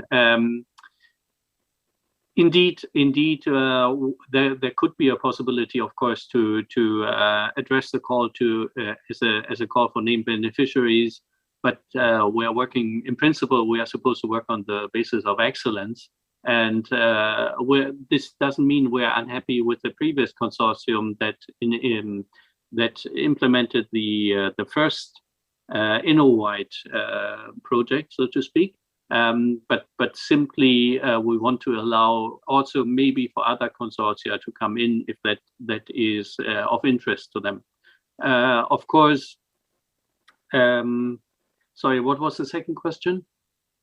Well, maybe yes. Is it not a real open topic, or is it? Yes, it is. Yeah. No, of course it is. It is in this case. It is an open topic, absolutely. But it is a topic that where consortia should apply that want to manage the InnoWide bridging facility. That so not individual companies should apply for this for viability assessment grants, but a consortium should apply, and I think that is also very well explained in the topic description. And consortium should apply that would then, in a cascading way, call for proposals again, and then grant these small viability assessment projects or grants to applicants and third parties. So this is the way it should go. Thank you, Jens. Just an additional information for the person who raised this question, this issue. The scheme of grant for identified beneficiaries is a kind of derogation to the financial regulation, and we only use it in case of European network without any competition. But here it's absolutely a competitive topic, and then it's completely open, as said by our colleague Jens. So additional question for you, Jens. Finding suitable partners in Africa is not easy. Can you provide us with some suggestions on that matter? Thank you. So please, okay. The floor is yours. Yeah. I mean, of course, this is, as I mentioned, it is a pilot. We want to test the field, whether there is sufficient interest from the European side as well as from the African side to go either to Africa or to come to Europe.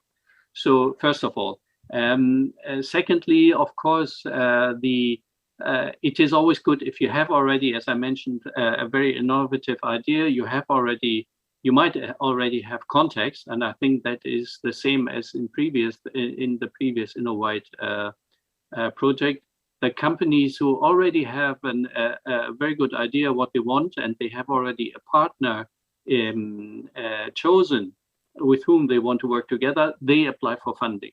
So it is, in this regard, it is probably most suitable to those companies that have already established some sort of a market intelligence, of course, in the first place, and secondly, that might have already an idea with whom they could work together. But again, that doesn't exclude that also somebody who is completely unknown to the African continent could apply. But of course, that would mean that there needs to be a lot of preparatory work done. So that's what I can say in this case. Thank you, Jens. Very clear, indeed. I don't know. Yes, okay, I'm coming back. So thank you very much for your very clear-cut replies. And I think that's the last question I can see in the Slido so far. So I think we can close this last session on general aspects of the ERA WP 21-22. And well, we are a bit ahead of the schedule because we were supposed to finish this info days at more or less 5:30, but I think it's more or less finished. So I will take this opportunity to thank all the 14 colleagues from the Commission services who were so kind to come and to share with us their knowledge, their experience, and to try to help the potential applicants to apply in this new scheme, new ERA Work Program 21-22. First. Secondly, for sure, we have presented you most of the aspects.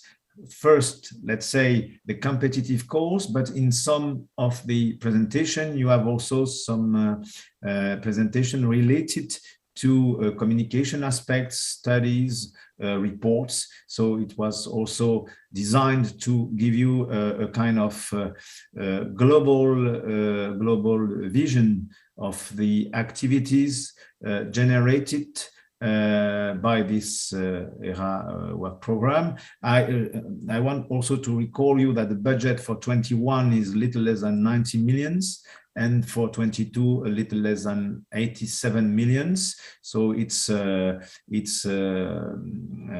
something not negligible, but not so big. So and that probably will be on some of the topics, on some of the actions, a high level of competition.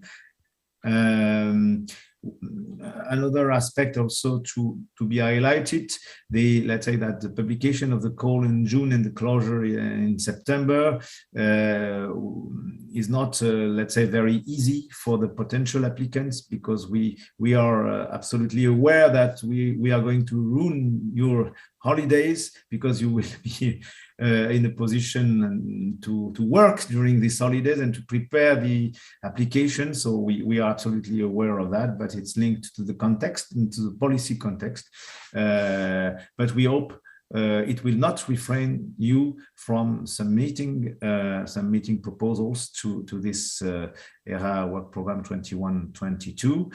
And I think on my side, it's more or less the final word. So thank you again for taking part to this session. If you have any additional question, you can raise them through the portal, the Horizon Europe portal, sorry, HE portal on the Commission website. And we are all at your disposal for further inquiry, further question in the, let's say, in the coming days. Thank you again for taking part of this session, and if you allow, we can wrap up and wind up this session. Thank you to all. Goodbye.